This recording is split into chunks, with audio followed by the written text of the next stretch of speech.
Man, sometimes I forget what a great band that is. It's the Bennington Show.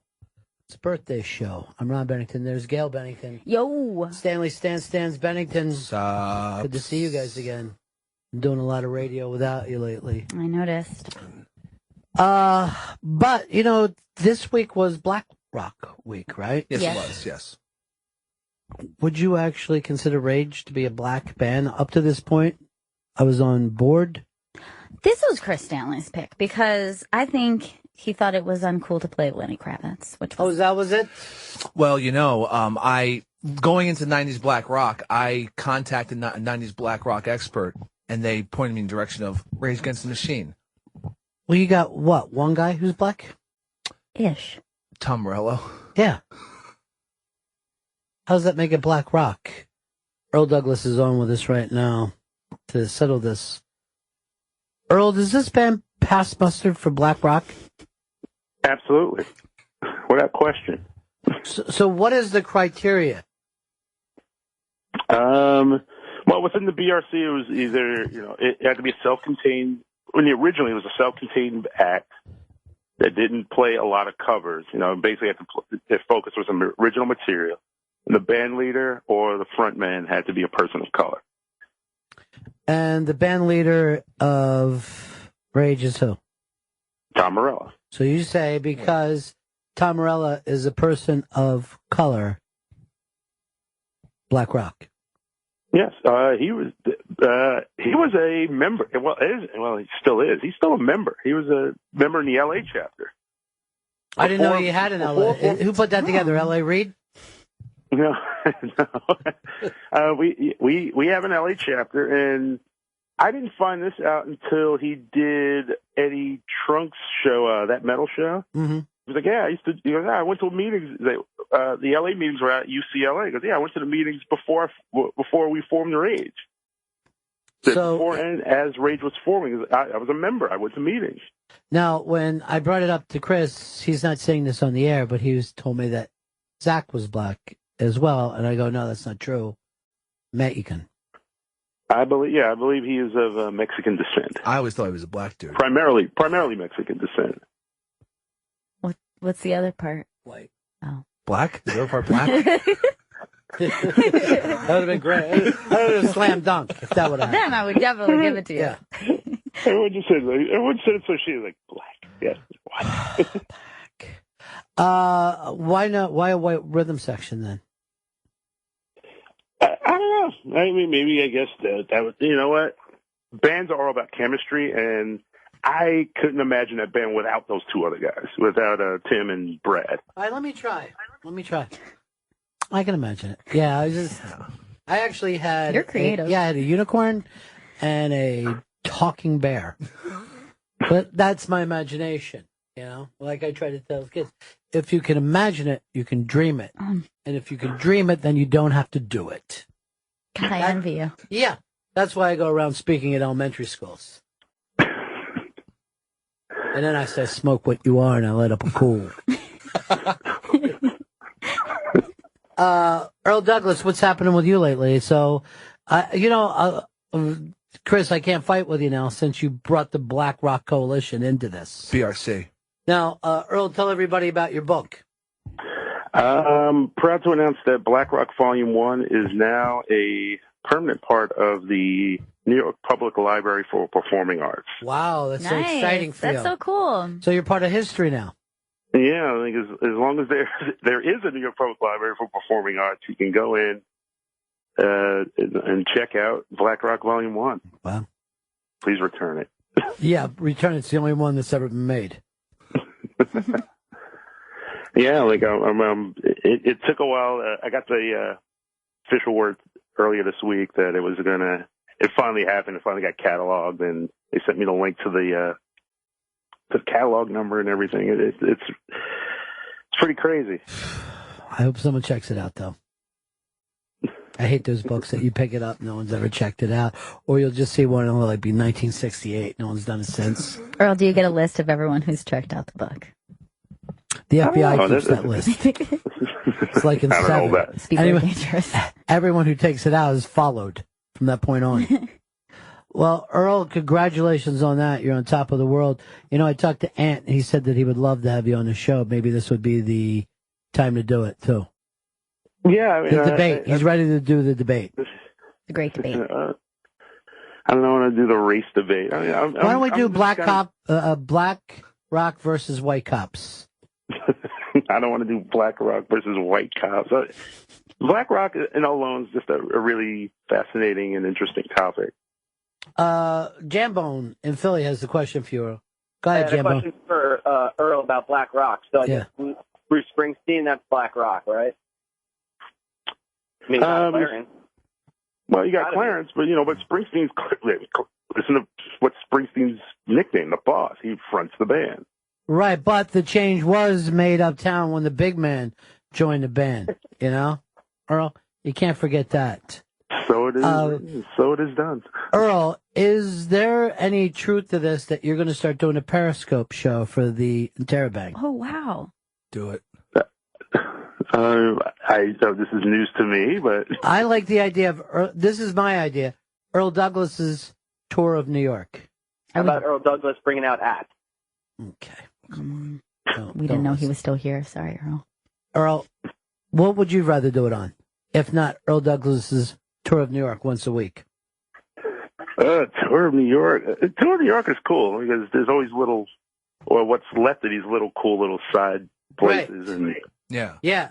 And as that's actually what Ant was making fun of on his show when I was there, that he says every time someone bulldozes over a vacant lot, Earl puts out a tweet about it. And the problem is, and again, this is just walking down the street. I'm not actively looking for it. I know. I'm walking down, let's say, I think it was Broadway, and I turned, and just out of habit on 52nd, I would turn and see and look at Roseland. But now Roseland, it's a hole in the wall. Well, the same thing I noticed the other day. What was that bookstore on 57th with all the great photography books? Well, there was a Rizzoli. There was that was the one. Book. That's just a pit right now. They knocked that down. It's a pit. Yeah, now it's the site of going to be like the world's tallest residential building. Well, Earl, you said you had an idea you wanted to call. Is this New York or Jew York? No, that seems offensive, Earl. I'd buy it though. He wants to. No, but if you go east on 52nd Street, they used to have surrounding the former CBS building. They had a Walk of Fame for all the jazz guys. Right. They ripped it up. It's gone. They don't care. On 52nd Street, right? Yeah, on 52nd Street. Yeah. And on 56th Street, there's nothing that designates where Atlantic Records used to be. Yeah, I walk by that too. Now, Phil in Jersey has a question for you. It's Dave. It's Bill with a B there, buddy. Ronnie? Yeah, go ahead, bud. All right. Hey, first of all, I want to thank Black Rock for blowing up my Facebook with my 99 losses by the Phillies yesterday, the day before. He commented on my Facebook, which is great. But anyway, Black Girl, Elvis Presley, Black Rock or not Black Rock? That's a good question, Earl. No, Elvis is from Tupelo, Mississippi. Right, very black area. I never met any white people. Black area, but he is a white dude from Tupelo. Black music. Yeah, but his house was made out of tarp. I mean, I think Elvis could, I know he was the king the most, but he didn't mean shit to you, Earl. But still, I think Elvis belongs in Black Rock. What about Babe Ruth? Would that be considered Black Rock? There was always a lot of... Should have opened with Ruth. Yeah, there was always a lot of talks about him. They've been thrown at was Babe Ruth blackout for a couple of years now. I don't know. I say as soon as the question comes up, yes is the answer. Where there's smoke, there's fire. Where there's smoke, there's smoke. Earl, do you want to call this Earl's Time Machine or Earl Douglas's Disappearing New York? I don't know. Whatever works. Whatever. It's your show. You could call it Earl Douglas Can't Get a Cab, or now Earl Douglas can't get an Uber. I found that out the other day. That's sad. Yeah. I've never tried the Uber thing. I don't even know what it is, to be quite honest. I understand. It's basically a private car service. Man out of time. What about if it's just you in a barbershop, Earl? I want to do this fucking show. Just you and your friends talking about the news. You know, it's funny you mentioned right before there's a barbershop right next to my train station in Jamaica, and the doors are closed. They have big screens, like these big wide screens. All the games are on, and you just see arms flailing and finger pointing and yelling. Sure. You know, like, it's like Rocky Marciano. We gotta always bring up Rocky Marciano. And it's always I'm like, clearly there's an active conversation going on about, either the game or anything else going on in the barbershop. I remember the first time, because Earl says where his hometown is, and Earl said to my chick, well, my parents live in Jamaica. And my chick is like, oh, did you ever go down and visit them? And Earl isn't getting, like, her confusion. And I was just sitting there just smiling. Like, I couldn't have been any happier. Are they Rastafarian? No, they're Baptist. They got dread? All right, Earl. You made a big... Also, just wanted to let everybody know, we have the BRC has a gallery up in Harlem. Mm. What's happening there? Are your pictures up there? Some of them, yes. Not all of them, obviously. Not all of them, no. Yeah. Where in Harlem, Earl? I'd like to go up and see it sometime. It's at Raw Space on 121st at Adam Clayton Boulevard. All right, that's not too deep. I might be able to head up there and see that. I normally go to Lexington 125. You know what I'm saying, Earl? That's where he waits for his man. Yes. Yeah, but Hey, white boy, what you doing uptown? Lou Reed and the Black Rock Coalition, you know? Because he did heroin. I mean, hey, Tom Petty, he's in. Petty's in? Definitely. Yeah. Yeah, how crazy was that? I actually said this to him once in the 90s. Are you Tom Petty or Tom Sweaty? I mean, I don't know what's going on over there. Good one. Yeah, it was good. Beaumont Tench was just fucking howling. All right, Earl. Well, we'll go see you there, and we'll go to the New York Public Library and see all the great things that you put together. You got to come in and do the show again sometime. And when's the first Periscope with Earl Douglas on the Interrobang? I think you'd be great at it. Yeah. I would love to do it. Let's just put it together. And again, love the city. So yeah, you do. You're the city's ambassador. You know. So true. I was on Smoking with Piss earlier today. Smoking with Chris, and thank you for guesting on the show. I appreciate. I didn't know I was going to guest. I thought I was smoking. Oh, it's nice that you got asked.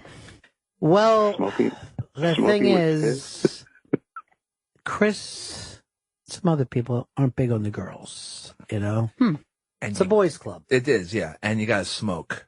Yeah, that's true. Chris. No, but I did see a girl on the show. Yeah.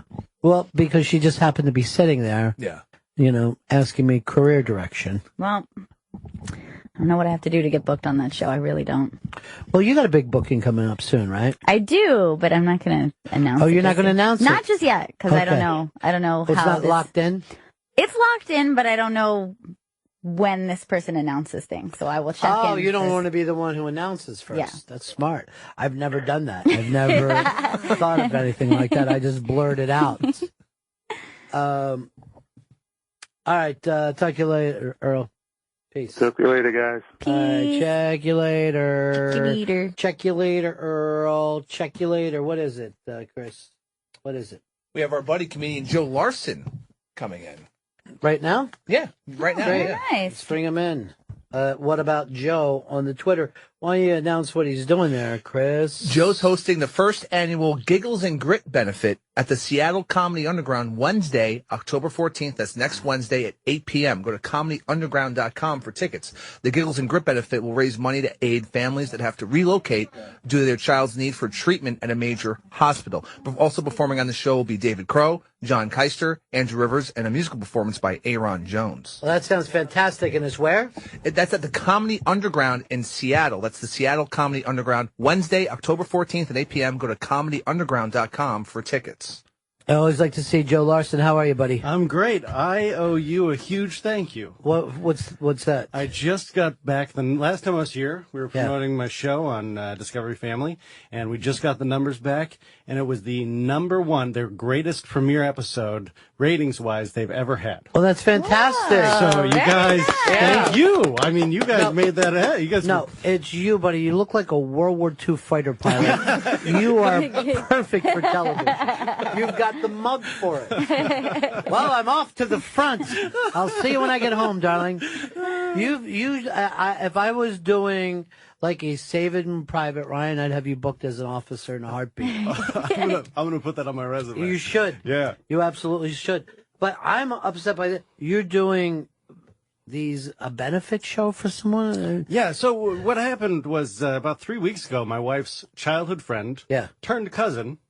Because when you're raised in a small town in Montana with the divorce rate as high as it is, eventually everyone becomes your cousin at some point. And so her 2-year-old daughter was diagnosed with a rare form of cancer, and they had to uproot from the small town of Montana and relocate to Seattle. They're both teachers, so they had to quit their jobs for a year. They had no income coming in, and so we're just trying to raise as much money for this family as we can. And that's great. We've gotten a lot of response from it, and we're going to try to make it an annual benefit and start a nonprofit for it. Well, you mean for everybody, not just the same family. No, each year we're just going to keep throwing them money. We're doing well now. We're both working. We're fine, please. We can't build another addition to the house. Is that the most horrifying thing, that you got this baby and everything, and then something like this happens? You know, it's so heartbreaking. It is. Yeah. It's incredibly heartbreaking. One of the cool things, just watching, because they put all these videos of her on. Her name's Thelma May, and she's adorable. And they put all these videos up, and kids don't feel sorry for themselves. No. You know, like I know a lot of adults that have been through cancer, and even when they're not in treatment, they're feeling okay. They still walk around with their heads hung low. And this girl, she's got a cast on because she'll dig at her IV. So they cast up her IV arm. Wow. And she's sprinting through the hallways of the hospital with her dad running behind her with the IV bag, holding it, because she's having the greatest time of her life. And then, of course, chemo kicks in, and she feels horrible. Oh, jeez. So, I never saw a wild thing. How's that go? Wild. I never saw a wild thing feel sorry for itself. It's great. So great good. impression. It's really good. Great impression. Thanks. Yeah. What's the rest of it, though? A bird falls frozen from a bough without ever having felt sorry for himself. That's how I learned poetry from G.I. Jane. Yeah. G.I. Jane, I loved it. That was my review. And I hope, and still the New York Times wouldn't pick it up. Oh, that's come sad. on. Yeah, it's terrible. So I don't know a gem when I cross this from. So you got a hit TV show now. We got a hit TV show. It's got to feel fantastic. It's exciting. It's really exciting. Yeah, they did. I mean, it's a great show. I'm really happy with how it came out. They cut it together really well. You know, you film these things, you have no idea exactly what's going to happen with it, and it's being very well received. They're super happy. I think their numbers are up overall during that time period 11%. Wow, that's fantastic. Yeah, I mean they can't be happier. Well, that's great. Chris, anything going on in your life, or just still bad? I know. I have a Periscope show. Oh, you're on Periscope. Oh, that's great. Smoking with Chris. That's great. So big numbers this week. Thank you for guesting again. Does that mean that you're dropping your MySpace or your Lester's still going strong? Less time on the space. That's what I call it. Oh, it's called the space? The space, yeah. Oh, good. Did they change that? JT told me to say that. Okay. I don't know whether you've seen this thing that they're doing, the Apple movie now, the Steve Jobs movie. No. But I have problems with these biopics. But they said the opening scene of this movie, and I haven't seen it myself, is Steve Jobs taking a shit in his own living room. And I'm like, I don't think that happened. I think you're just trying to make this, you know what I mean? You're trying to make it a shocking, fun movie, for everyone. I don't think he did it. What's the movie about? Well, it's a nerdy guy who tells some other people to make some stuff. How are we going to make it interesting? Well, we could have him shit in his living room. Did he ever do that? No. Just throw it in there. It'll be fine. That's what they do with this. But, and apparently, I guess it has a lot to do with his daughter that he didn't think was his, right? Yeah, like her entire life he said, that's not my daughter, to the mother of the daughter. Yeah. Oh, God, but I've done that with like at least 8 women, and there's no movies about me. I know. I do that to my wife daily. It's, please. Are you sure? Are you 100% sure? That's why I always think it's crazy, like if you try to trace your roots, you should only do it from the mothers on, because you don't know who, even today, a lot of people aren't aware that they're not raising their own kid.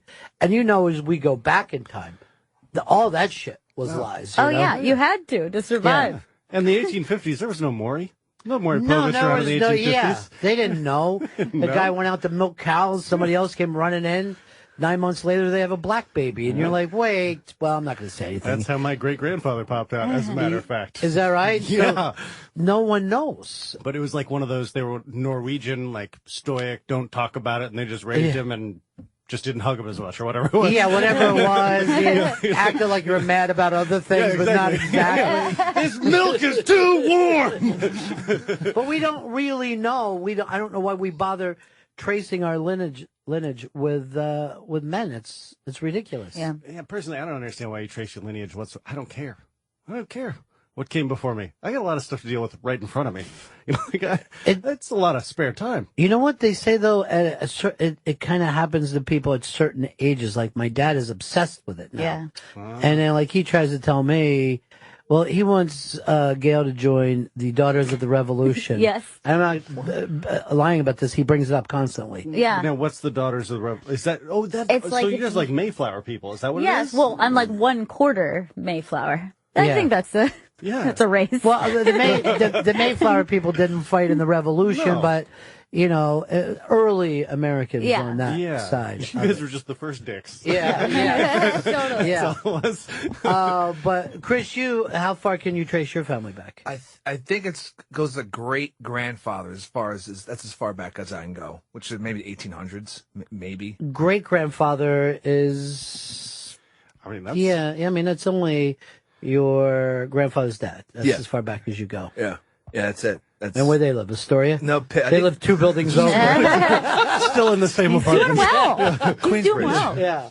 Well, Chris lives in the apartment that he was born in. Yeah. He's got one of those sweet deals on it. Rent stabilization. It's Yeah. nice. What? Yeah. Your parents still there as well? Or is just No, they're not. okay? They're Oh, I'm sorry. Thank you, Joe. Oh, jeez, I brought it through. 9/11, from what I understand. Yep, they You were and Steve. This is You getting and Steve ran dark. it easy. We were all there together. Yeah, I was just hanging out. It's one of those things where it's like a comic told a lie. Yeah, that sounds about right. Yeah. It's a comic. Yeah, that's called his act. Yeah, exactly. Every time you're a comic, say, I noticed coming over here today. No, you didn't. You wouldn't be opening with it. I actually did see a crazy thing coming over. I took Yeah. a picture, which Okay. I saw a Bentley parked down the street that had police department plates. That's the coolest cop ever. Or number one, I don't need pulled over by the guy who has a driver. You know, Yeah, have right. the driver down, let him out of the back seat, and he comes and gives me a ticket. And so then I was like, no one's gonna believe this. I'm gonna take a picture. So I get behind it and I pull up my phone to take a picture, and I go, I'm gonna get killed. This is how you get killed. And you're like on the streets of New York City. You're taking a picture of it. That's Sherlock Holmes's car that he's using. He drives around solving mysteries. Now, in my family, this is a weird thing, Gail. I'm not even sure whether you're aware of this. Our grandmother was a Hughes, and of course that's Opie's last name. I know. So who knows if there's some connection there, some weird radio incestuous connection Could that be. we could trace it back. Good But I guess Hughes is a fairly common name, right? It's probably For pretty. white people. Yeah, it's probably pretty common, but I still think maybe it's radio bloodline. Some kind of weird radio bloodline no one can get around. Now, what country is that? What's the I don't know. I think it might be either Northern Ireland or England, but I'm not positive. Yeah. I don't share the same interest. And I'm like you. I was like, I wouldn't be. I watched the show where people trace their roots, and if they find out that their people were like, well, first of all, slave owners has come up, and they'll feel embarrassed. I'm like, this has got nothing to do with you. You're not a slave owner now. I wouldn't care if I was Manson's kid. I'm like, fuck him. I got nothing. But it's Positive. always great when there's a black star on there because it's always traced back to a slave, and then he feels bad. And then he finds out that the way that he got his last name was from there. So basically, you're looking at a rapist is the reason that you exist today, which is probably true of all of us on some level. We have more Cossack blood in us than we really would like to have. You got two things in your past, There's a rapist grandfather and a coward who ran out when everyone else in the village was murdered. Fuck this. This is the guy, he was at the Revolutionary War, didn't fight, dropped as soon as he saw the redcoats, ran in the woods and hid. Because why else? We can't possibly be the offspring of heroes. They're dead. There might be one hero in your bloodline. One that got it back of it. One of the best things my grandfather found is a link to this Civil War general who was known as the worst Civil War general. He had no value for his own soldiers and would just send them into battle. He was for the North, but he would send them into battle knowing that it was just a slaughter. It's just a hill over there. There's not even go attack that hill. Those are just children. This is why they don't draft people that are 30. Because you would never take a fucking hill. 18-year-olds will run up the hill. 30-year-olds are like, do we really need the hill? Because there's a way around the hill. There's so many other hills here. I just turned 32, and I'm turning into that person. I used to fight, my childhood. I boxed, I did things like that. And now I'm like, no, thanks. There's somebody else who can do that. I'm good. I'm going to be the guy who's hiding in the closet calling 911. Please come. I hear them. It sounds like they're raping my wife right now. Get someone over here. Not having a good time. It's really bad. Really bad. Then if you hear something like that, then you just start to hear potato chips being eaten. You're like, wait a minute. I'm just snacking. I want to keep my blood sugar up. I do that when I'm nervous. I eat. I'm a nervous eater. I'm going to try to go back and get crackers. I'll be right back in the closet. When you guys come, could you stop by Shake Shack? Just stop by Shake Shack. Give me a concrete. I would. I mean, to die doing something heroic would be the best way to go out, though. But I think that's fairly rare. But at least that would all people would remember you by. Yeah. I just don't want to die. Just across the board. You won't. You won't. Forever. Yeah, you're going to be one of those people who put your brain in a fucking glass, hook it up to a toaster, and you're a robot from that point on. Hell, I was in World War II, obviously. Yeah, you could have been. I fought the Nazis once. All right, gang, I'm jumping into Lucky Lady, and we'll drop bombs all over Berlin. I'll make sure the Kaiser gets this up his ass. I think I had the wrong war there, but still, the accent was good. Spot on. Plug away with this, because this is important, what Joe's doing. Joe's hosting the first annual Giggles and Grit benefit at the Seattle Comedy Underground next Wednesday, October 14th at 8 p.m. Go to comedyunderground.com for tickets. And to donate directly to Thelma May's family, go to gofundme.com/pray for Thelma May. That's Thelma May, M-A-E. And on Twitter, it's at What About Joe. And plug the big TV show, too, Joe. Baby's Behaving Badly, every Friday night at 8 o'clock on Discovery Family. That's really, that's exciting. It is. A TV show. Soon it'll be rerunning on TLC and Discovery UK. So it's going all over the place. You'll have British fans. Wow. Very exciting. Yeah. That's very sophisticated. Yeah. It is sophisticated, isn't it? And, this show's wonderful. Just people in some old dank castle just giggling to themselves. All the Brits live in castles. That's true. Yeah. Or they live under the castle and they have to bring stuff up. Anyway. What is that show that you watch for well? Downton Abbey. Yeah, is it still on? It's in between seasons. I think it starts in January. But they're wrapping it up. Yeah, right? this is going to be the last one. They just couldn't compete with babies. They said, in the last season, they plan on having something happen. It hasn't happened yet on the show because there's no real drama to that. No, right? There's lots of. It's people are sleeping with each other, and people are dying, and people are getting raped. It's terrible. See, I turned it on once, and they were arguing whether they should put a new rug in. Oh, they do that too. Oh, don't worry, they do that too. I can watch this show. Nightmare. We want a period piece and HGTV. We want to meld those together. When you watch anything with a period piece, it makes you realize you couldn't live any time but now. There's no time. With that dramatic tension? Yeah. My lady, what frock would you like to wear today? Riveting. Yeah, it's strong, but that's only those were 1%ers. Yeah. Everyone else was just had no idea what a bath was. You know what I mean? just feeling terrible It's about like living themselves. in a frat. Yeah, it's just like, is it dank today? It feels dank. Every day it's dank. This cloth jacket doesn't make me feel any better. I think that about if you went back in time to any time period, you know how they say if people came to the present, if they traveled to the future, they wouldn't believe how loud it was. I think we wouldn't believe how bad everything smelled. Like everything would just be so bad that you wouldn't be able to concentrate. I know. You're like, I can't How talk did these to any people of you. procreate? How are these? I can't even. Why would they stand next to them. bother? Yeah, why would they bother? It must have been like dogs banging. It's just like olfactory fatigue. They were just used to it. Olfactory fatigue. But they say that people, if we took anyone from any time, the noise would be impossible for them. That it would be deafening, that they just couldn't. Well, it would like just kill them. It would be you know, so this painful. is what gets us. Like we are within the last 100 years, we're the only humans that didn't sit and look at the sky at night, that just didn't sit and marvel.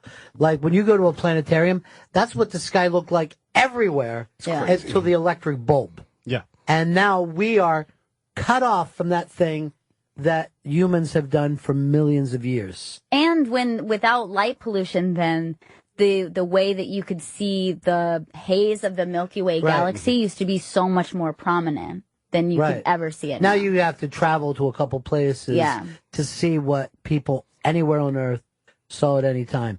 But I was at a place where I could see everything it was spectacular, like stars really right down to the ground. And I was looking at it for about 15 minutes, and then I went in and started playing Madden. It's sad. It's sad. Boring. Well, I got it. All It's stars. right, I'm fucking beating the Rams again. Playing on rookie. 49-0 in the first half. Sick. Yeah. Thank God I got rid of those stars. Yeah. Chris, you playing any video games now? You're off completely. I haven't played video games in a while. I'm thinking about getting a new Madden because it's Madden. Yeah, well, it's the same as any other Madden that you had. Just go get it. Nice new roster. Yeah. I like to still play with John Elway, so who am I kidding? But you used to be on Atari. Yeah, you used to be a guy that was into video games. Now you no longer. Yeah, I haven't bought a new system in years. Like I was a guy who all right, the new PlayStation's out, gotta get the PlayStation, and I realized they're all kind of all the same. Yeah, it's just like gets a little bit better. At this point, I think they've hit max. Unless it's virtual reality, it's as good as it's going to look. This is what it's like to watch the Jobs movie. It's literally the same guys talking about this. Hold on, let me start shitting. Yeah. Here's Kevin. Kevin, what's up, buddy? Hey, buddies. Hey, bud. I'm retired from the Army, and when we were in Operation Desert Storm in Saudi Arabia and Iraq, you know, these guys were from all over the country, and a lot of the guys from the city. There's no way we were going to sleep in tents at night because the sky was so beautiful over there. You know, the Milky Way was just a candy bar when I was growing up, but it was just awesome, the sky at night over there. Well, you know what? That's an amazing thing. And all that we ever try to do, like we're thinking now of how to bring more technology to Africa. Facebook is going to set up a satellite so Africans can be on Facebook. And you're like, does that really help them? Is that something, that's going to be good for them in the long run? You can war on Facebook instead of like in reality, I guess, if that keeps them There he is. them It's Jeremy. occupied. We put him over today. Outlaw Country is what he runs. Jeremy. Yeah. He's the man. Jeremy woke Thank up. you, Ronnie. Yeah. Bye. All right. Thanks. Bye. Bye. Oh, and thank you for your service. Thanks. Yeah. I really do appreciate it. Whatever. Oh, I'm sorry. I forgot. You guys, You're a hero. you're the reason that we don't have ISIS over here today, so thank you. To his point, I was in my wife's small town. It's called Big Sandy, Montana, and it's farmland and one street. And Aurora Borealis had reached very low, and so we were able to see it. We went out to one of the farms, just way out there. And I'd been living in the city for about 5 years at this point. And we go out there and we get out of the car and we close the doors and we sit on the hood, and the silence is deafening. It was Almost frightening. It was terrifying. I was like, well, if somebody wants to kill us, it's easy. Yeah. That's the way city people think. Nowhere. When every time we're on vacation, we're in the country, we're like, what the fuck? Yeah. It freaks me I could out. be killed. And then people from the country come here and they go, what the fuck? I could be killed. Exactly. Whatever, you're not home. But one of my favorite books of all time is about Montana, and that's a river runs through it. Oh, and it's wonderful. It's just so stunning. And they made a film out of it, but the film kind of turns the trout fishing into action scenes where really it's just this slow connection of these people that are connected to the land, the water, and the sky. And again, that goes back to what I'm saying, like that's what people used to do. But most of us feel no connection to any of those things. Yeah. You know, jet skiing is not exactly connecting, you you fly away from nature. Isn't it beautiful? And then people say that, I love nature, that's why I off-road. And you're like, I think you're destroying it. How many things did you run trucks. over? I don't think you like nature. But that book isn't based on anything that was in like the last century. And that's just the way people live forever, the way those people, and I guess there's still people in the country that My grandpa lives like that. Yeah. I mean, his freezer is full of meat that he kills. Yeah. He lives on the edge of 50,000 acres owned by Samson Lumber, and he just uses it like it's his backyard. He built a duck blind back there, so ducks land, and when he's hungry, he goes shoots duck and grills up. He grows all of his own vegetables. He's the only thing he goes into town for is booze, I think. Yeah. Really. And some salt and sugar. Comes in with a mule twice a year. Yeah. As soon as he gets the still going, he'll never need to see people again. 100%. But where exactly is he? Where? That's out in Washington. It's like about 60 miles outside of Olympia, which is the capital. Right. Yeah. If you get away from the coast in Washington, it starts to get real green. Yeah, you get some farm country out there. Yeah. It's beautiful. It's absolutely beautiful. He's towards the Olympic Peninsula, which is all land that is mostly like national park land. Right. And there's still some Indian reservations out there, and so it can get pretty wild out there as well. That's it just seems like just a dropout to life. You know how people would talk about, I just want to get off the grid? Yeah. That would be the way to go. Yeah. But how quick before you'd start being driven mad by your own thoughts? You're just stabbing a fucking tree in the mouth. You don't know what you're doing. Naming it. Stop looking at me! Yeah. I've had it. Justin. Hey guys. Yeah. Hey guys. So there is a distinct possibility that could be related to OB. Just read a pretty fascinating article. It said that most of humankind can be traced back to only about 30,000 different people. Well, The roots back far enough. I wasn't even going to bring this up on the air, but my dad has traced it back far enough, and this is going to probably piss some people off, but it was Adam and Steve. So, God. Kidding me? Yeah. It was Adam and Steve? Yeah, it was We're two related gay to guys. Steve. Yeah, we're on Steve's side of the family. You hate Adam's side of the family. Disgusting. Yeah, I guess, and we know that we all came out of Africa, some place where, and we were the ones who thought it was far too hot. Do you know what I mean? We were the heat complainers. Like, I You can't. guys were the first dudes. Yeah. Oh, hey, with the heat. You can't live like this. Let's just keep going north. It's colder there. Yeah. Less tigers. No deserts. This is great. I'm kind of a fall person. I Yeah. like a nice sweater. Yeah. There is a thing where you can go too far north. That's for sure. Fucking Finland. Yeah. Why did anyone stay in Finland? Yeah, you know what's weird is then those people moved to Minnesota. Like they were just like, and then there's also you ever notice like the Swedes and stuff? They're actually even too white for us. Yeah. Like, we get uncomfortable around that kind of whiteness. They're very creepy. Yeah.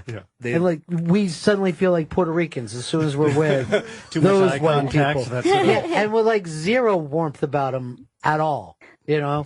Down to the point where it looks like they wouldn't help people. That kind of white person. My buddy was married to one, and To one. You're a little racist there. Right? One of them. And they also don't understand sarcasm, and it's very hard to talk to them. They're fucking bizarre. They don't get sarcasm They don't at all. at all. I know another person like that, Justin Stengel. Who, all last night I was texting back to him, I'm not sure if I'm coming in tomorrow. And I kept going through the ball game, and he's like, why? We really want you there. And I go, I think it's a trap. Why would we trap you? This is writing back. And I'm like thinking to myself, you've been a comedy writer for 20 fucking years. How do you not know ball busting? How freaked out was he? Oh, he was crazy. I'll show you the text. He was going nuts for a while.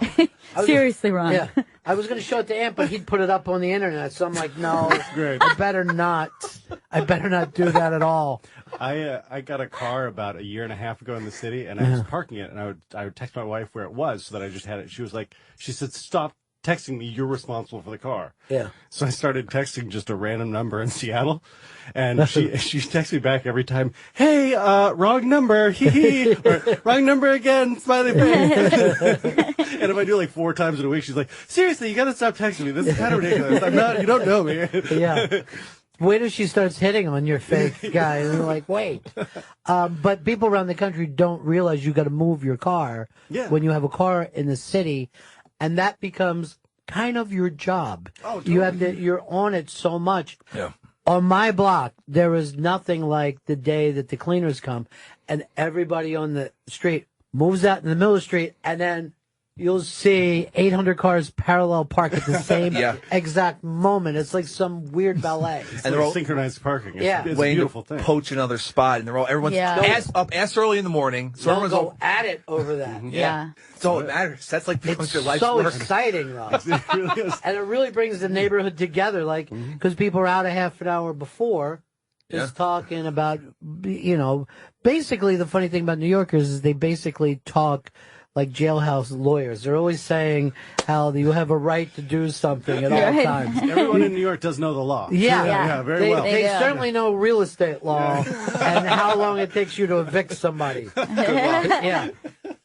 But he passed away, but a guy on my block had lived on that block for like 60 years or something. And he showed me buildings that he swears that they burned people out and they actually killed people burning up old tenement buildings to put in newer high-rises. And I think about that every time I see a fire in the city somewhere. I'm like, or an explosion like the other day in Brooklyn. I'm like, okay, let's see what goes in there next. Yeah. Right. Let's see what kind of building goes in there after that. Condo? I'm going to guess a condo? Yeah. Giant one? Beautiful condo. Yeah, that's 90 stories in the air. Yeah. That no one's going to actually live in. Yep. Yeah. They'll just be there. That's the crazy thing about New York right now is I just read an article between like 47th and 50th in Times Square, all those buildings are only 30% occupied. It's crazy. Because of foreign investors. Yeah, they buy the things, they never come here. Or a lot of corporations buy stuff so they'll have somewhere to send people for Christmas, right? So they're here Christmas week. But you walk past any of those buildings and the lights, you'll see that a lot of people look like there's on this floor and that. And you're like, well, how cheap would rent be if we said you had to live here if you owned anything? Yeah. But what would it be like to move around the city if all the fucking apartments were filled? I never even considered that part of it. Yeah, I know. Maybe it's better. I'll pay the higher rent. Immediately Tokyo. Ridiculous. Yeah, we're in Tokyo suddenly. Yeah.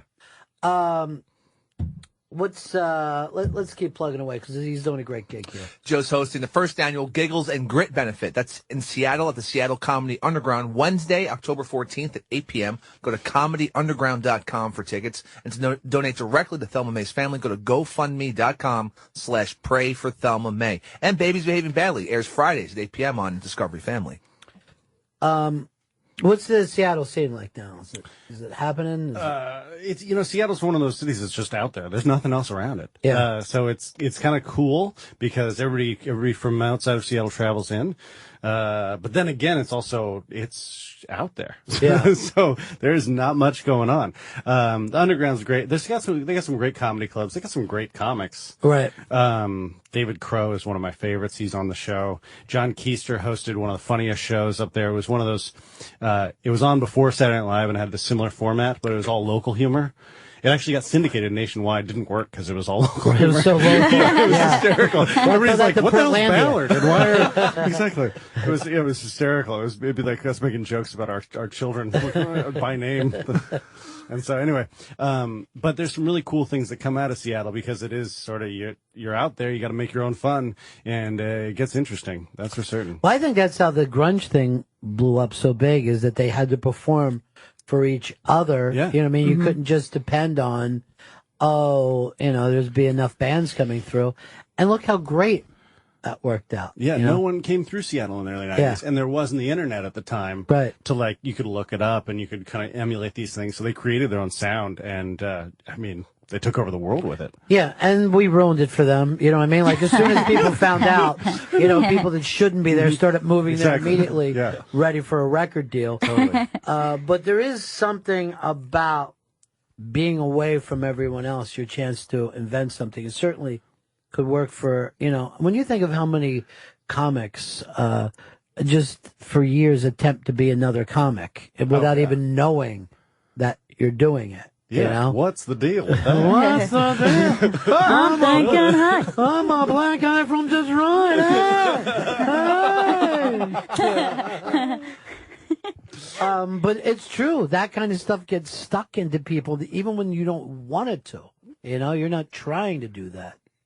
Well, the other thing about Seattle in the early 90s with grunge was there was no overhead. As an artist, you didn't have to make a bar a lot of money to perform there. So you had like this wonderful place where rent was cheap, performance space was easy. Yeah. And, to some degree, that is still true out there. Although now you got Microsoft, Boeing, Amazon, Costco, they make monopolies out in Seattle, really, is what they make. That's what they So there's a ton of money out there, and so that does drive up some prices. But, and the same thing has happened in San Francisco, where it's no longer a livable city for someone who didn't invent an app that made them a billion. When the whole scene in the 1960s in San Francisco was because you could go out there and split a $25 a month fucking rent, and go like, okay, now what do? We got our rent paid in 2 days. Yeah, it was a shithole, so you could create stuff. Yeah. Same thing happened in New York in the 70s. Well, that's what's happening in Detroit right now. Yeah. Yeah, my friend was just out there. She's an incredible architect and artist, and she went out to this basically artist colony. They bought up an entire block of buildings, and they just create different things. It was amazing. That should. I even saw a thing. They said if you promise to upkeep this house, you can move in for free. It's like homestead. Yeah. But you had to be able to say no. I'm going to stick with it, and I'll make sure. And you got to have 40 acres of fence. Yeah, a mule. It's well dug. And there's such a great history to that city. To just fucking trash it is a ridiculous thing. So I hope more young people move there. And they seem to be doing it kind of like block by block, it doesn't happen in the whole area, but like a lot of things you start to work out. If you find out, okay, this is the center, now let's start and work out from there, Yeah, it makes a lot more sense. Be in 10 years one of the coolest cities in the U.S. Yeah. It's really going to be awesome. Sure beats living in the suburbs, though. You know what I mean? Like, I say either deep country with your grandfather or be in the middle of a city somewhere trying to make it work. Don't get stuck in the burbs. In a cul-de-sac? Yeah, that's where I was born, cul-de-sac. Yeah. Anybody passing through? No. If they're coming through here, we know. There was like, hey, who's that car? Yeah. Everyone would just come Jeff out their got house a new car. Okay. Somebody's walking, but you must be lost, sir. Cul-de-sac. Someone just said they were looking around. They were going to get their ass beat. It's more like a mob than a housing development. Oh, yeah. Oh, yeah. Well, it changed, but the city of Chester that I was born in, that street was like it's kind of like a jug handle that just went off from a main street. And after the neighborhood turned bad, there were like junk cars. And if a car pulled into that no one knew, they pushed 2 junk cars out. Oh, God. And that person was fucking taken of everything. So you could not pull in that street. It was like pulling into a fucking bad Mad Max movie. Wow. Yeah. And this was like in the middle of the day. They would do shit like that. Wow. Yeah. It's like when somebody takes your parking spot on your street. So that could lead to a death.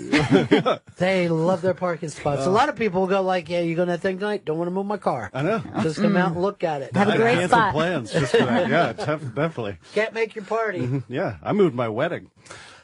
Joe's hosting the first annual Giggles and Grit benefit at the Seattle Comedy Underground Wednesday. That's next Wednesday, October 14th at 8 p.m. Go to comedyunderground.com for tickets and to donate directly to Thelma May's family. Go to GoFundMe.com/pray for Thelma May. That's M-A-E. On Twitter, it's What About Joe and Baby's Behaving Badly.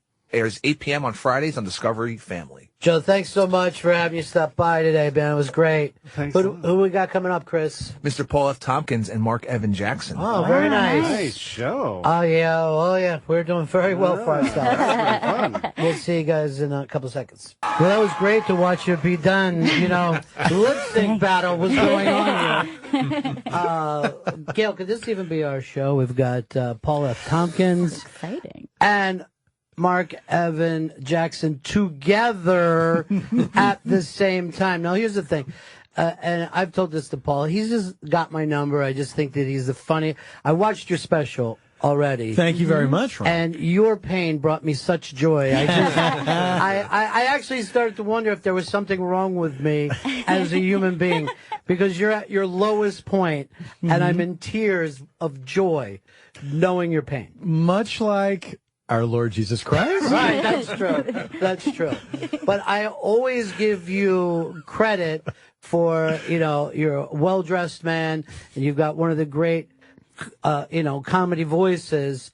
But next to Marc Evan Jackson, you look and sound like a turd. And there's no way around it. Thank God someone finally said it. You ruined the thing that you brought to it all. And I hope you take no offense to No. that. Why would I? This was never supposed to happen. Yeah. Merely a statement of fact. That's ridiculous. You guys are in town performing in Brooklyn. That's correct. Yeah. Now, your show this is a crazy show that you guys go out and do. The Thrilling Adventure Hour, yeah. Yeah. And this is unique. The Thrilling Adventure Hour was a long-running stage show in LA, then became a podcast and gained like this whole new following of people, literally all over the world. Like we just toured, Australia and New Zealand. We're, pleasantly surprised to discover a lot of people who actually knew who we were. That's so bizarre, right? We Yeah. were legitimately aboard a 14-hour flight to Sydney thinking like, we hope there are people on the other end when we land. Everyone think to check? Like, have we sold any tickets? Because it's daunting, and it is due to the podcast world and the wonderful nature of the web that people are able to access it anywhere, and we've got fans all over. It's fun. Well, at one point we thought we did not share a sense of humor with those folks. But this has shown that we do, because before it was like, oh, let's take their shows and Americanize them, but you're saying no, you don't have to be from the same place to get each other's humor. Yeah, there are certain things that are absolutely universal. I think most things are actually very universal, right? And this really bears that out. So we did that show for monthly in Los Angeles for 10 years, and then now the live show has been the live show as it was has kind of been retired, but we'll still do special things like this every once in a while because there's now a comic book based on two of the stories from the show. So each have their own comic book, and we're doing staged readings of those comics. So it'll be us on stage with, I believe, the visuals behind us. They are. They're the visuals from the comic books, from the graphic novels, with the dialogue bubbles removed. So they're, people can listen along to the panels as we go through them. We've done it once before. We did it with Sparks Nevada in Chicago.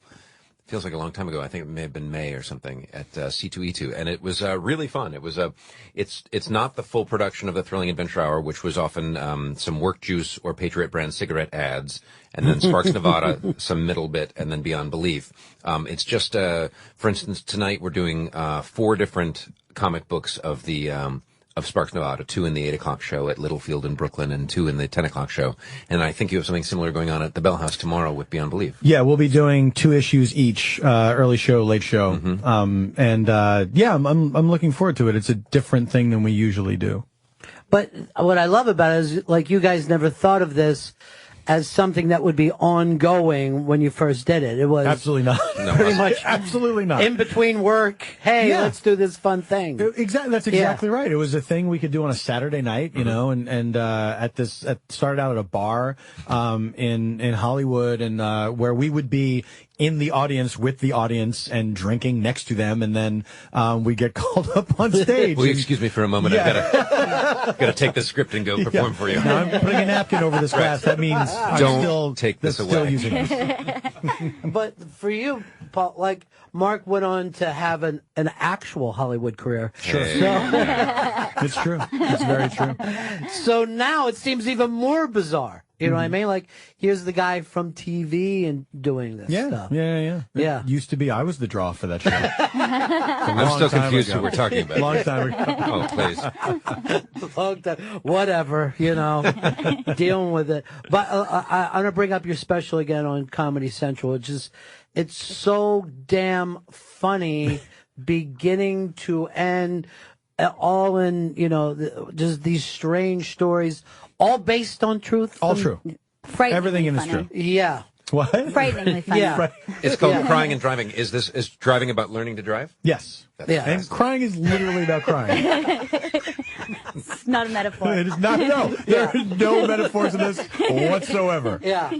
That is so damn funny, though. But that's the thing, I think, that, when you look at drama, you can show us pain and we can identify. But comedy, you take the same story of a person that at different points of his life that we should be feeling sorry for, and we're laughing our asses off. And I guess it's from the same thing. We identify it, Well, I think there's also a significant percentage of it that's, thank God it's not me. Yes. Right? Yeah. Yeah. I mean, I actually yelled out, I've been low, but never that low. I'm doing better than I thought. But really, really a funny special. The South Carolina stuff, which you get into. And I was talking to some Vic Henley, who's from the South, about shag dancing today, that they've taken this one strange bit of R&B music and never let go of it. Absolutely. They've held on to it so hard. Yeah. There was a restaurant on the island where my wife grew up, Sullivan's Island. There used to be a restaurant there called, I think it was called Station 21. And upstairs you would see on the patio, like the older folks shag dancing on a Friday night. Everyone's lit, and because you walk to your house, you ride a golf cart or a bike, Right. So you'd look up there and just, man, they were all out on the floor going at it, and they were all doing the shag. It's amazing that will not quit. It's become this summer. It's become this summer thing, and drinking. They drink on a different level in the South. Yeah. I've been to Savannah, where they'll get Savannah, Georgia. Yeah. They'll get quite angry with you if you don't take a drink to go. A roadie. Absolutely. Yeah. Oh, I would just feel like a criminal. That would be. Well, because you would be. Right. Right. Oh, that shag makes me think I have a British friend who met someone who is a dance teacher in the South, and the business card, the title on the business card was literally full-time shag instructor, which to a Brit is hilarious. Full-time shag instructor. Which, no other project. Right. Which means something completely different in the British Isles. Like a t-shirt you would get at Spencer's Gifts UK. Right. When you guys are doing improv, how many times does it go through your head that, this is a bad idea? This is something all of the time. All of the time. Yeah. It's the most heartbreaking thing is when you have a thing that you think this is a good idea, and then the moment passes, it's like no one will ever know. You're like, my great idea. Right. What about what I just said, huh? How about that? You guys see what I just did? No, I don't know. I think that one of the things about improvising is just transcending that self-doubt and going like, look, nobody knows what we're doing. So I'm going to put this out there and see if it takes or whatever. But that's because you have enough scar tissue from the years to go by. That's the thing I think that young people, we don't teach them properly to just fail, keep doing it for yourself. And at a certain point, it's almost like a light bulb. Will go off like, I get it now. I think because the word, the idea that you have to be unafraid to fail is a somewhat sophisticated concept because the very word fail, that's bad. Like all you think of is that's bad. But it might be better to think of it in terms of figuring something out. Right. Yeah. That it takes a while. And we did one of these shows around here a year ago. We did an improv show all together. And I think that was the first time I'd done improv with all you guys. I think it was, yeah. And that was at Littlefield. Yeah. I felt so much better about the show last night than I did a year ago because it's all like doing improv is relatively new to me, even though because I come from stand-up and doing like character work and stuff is one thing, but to actually do scenes with people is something else. And I've really dedicated a lot of time to getting better at it. And last night I realized after the show, like, oh yeah, I felt much better this time this year than last time this year. You were from the very beginning maddeningly never terrible. It was like, as somebody that's devoted, 25 years to this or whatever, for you to come in and be like, oh, I think I'll just master this real quick, has been daunting. You're very kind. No, it's true. I think you've transcended the stand-up world and are just like, let me conquer some other giant pillar of comedic performance. Right. It's not going unnoticed. Improvisers are like, oh, God damn it, he's good at that. Wow, okay. Well, Paul, for you, stand-up is about getting to the joke as quick as you can. And burying the other performers that are on on the same show. Exactly. But improv is more of a team sport. You cannot use that same method in improv. You can use it once. Yeah. And then you'll never be invited back. Yeah. But when I meet people who have that improv background and they come in, they're always trying to and here's friends of mine, try to get them on your show, blah, blah, blah. And when I meet comics, they'll immediately tell me everybody else sucks. And I got to get them back immediately. You always go to a comedy show and see the other stand-ups in the back staring as the audience is laughing. Judging. Yeah, they're just staring daggers at the person who's doing well. If they're doing well. Yeah. Oh, Yeah. If they're not doing well, fun night for everybody. What a great guy. I don't know what it is, but I like him. These guys do it on just such a big time level. Paul F. Tompkins and Marc Evan Jackson, they're going to be doing the Thrilling Adventure Hour, presents Powell Sparks Nevada Live, and that's at Littlefield in Brooklyn, 8 and 10. And then you've got Beyond Belief at the Bell House the following night. Yes. And this sounds like an exhausting weekend for you. It is. Yeah. It is, and I've made a mistake, and I have to get better at planning my life, and so far that hasn't happened.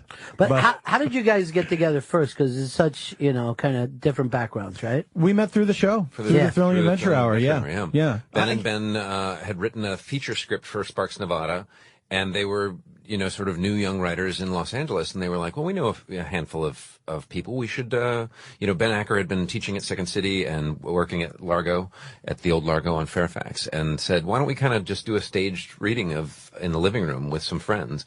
And they heard what actors can do, bringing so much to the roles that then exist just on the page. I was not a part of that first thing. You were part of that first stage reading, right? And they just fell in love with it, and they thought, we have to do this over and over. So the conceit of it being an old-time radio hour was tacked on much later, where they were like, how do we not have to be off book and have the lines memorized? How do we not have to have props and costumes and sets and stuff? How can we have the scripts in the actors' hands and just put this up once a month? And, it was something that was a great spur for them to be writing and creating over and over and over again, which, became a 10-year treadmill of churning out great stuff. But that's their 10,000 hours, I feel like. Yeah, absolutely. That was the thing that really got them. But yeah, I didn't, I had met Paget Brewster once before because a friend of mine from Detroit was on a sitcom with her back in the day. Oh, Larry Joe, right? Larry Joe Campbell. Trouble with Normal. Trouble with Normal, yeah. Originally titled People Who Fear People, and then they were like, well, apparently mental illness is real, so I don't think we can... Times changed, right, didn't they? Yeah. Certainly Trouble with Normal, much more respectful title. Right. But yeah, I'd met only a few. It was Mark Gagliardi who got me into this project. He was a student at the Second City in Hollywood and said, after the show tonight, I want you to meet Ben Acker. And you asked earlier if we thought that this would materialize into a 10-year long, love of my life and project that I hope never ends fully. And when I met Ben Acker at the bar, he was like, do you want to come play a space cowboy? And I was like, this will probably be nothing. Sure. Yeah. And that was it. it literally was kind of a life-changing moment for you. And also now because, it goes I know I've talked to you about this before with Largo, but more people wanted to emulate this around the country. And it's somehow putting the performers and letting them do things rather than planning a show. Like we've done so many years in comedy where you try to be steady with the material all the time.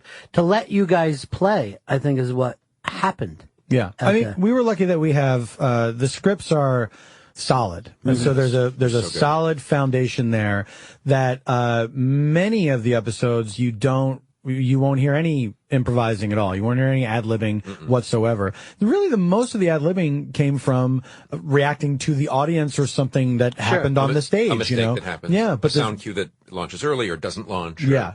But the scripts are airtight, and we did it long enough that it was quite an instructive thing for me, because I think coming from the world of stand-up where there's a lot of screwing around and realizing, being able to see some people do that, because a lot of people came in and out of those doors. Yeah. Some people kind of doing that, and then when I see it, realizing, oh, I've probably done that too.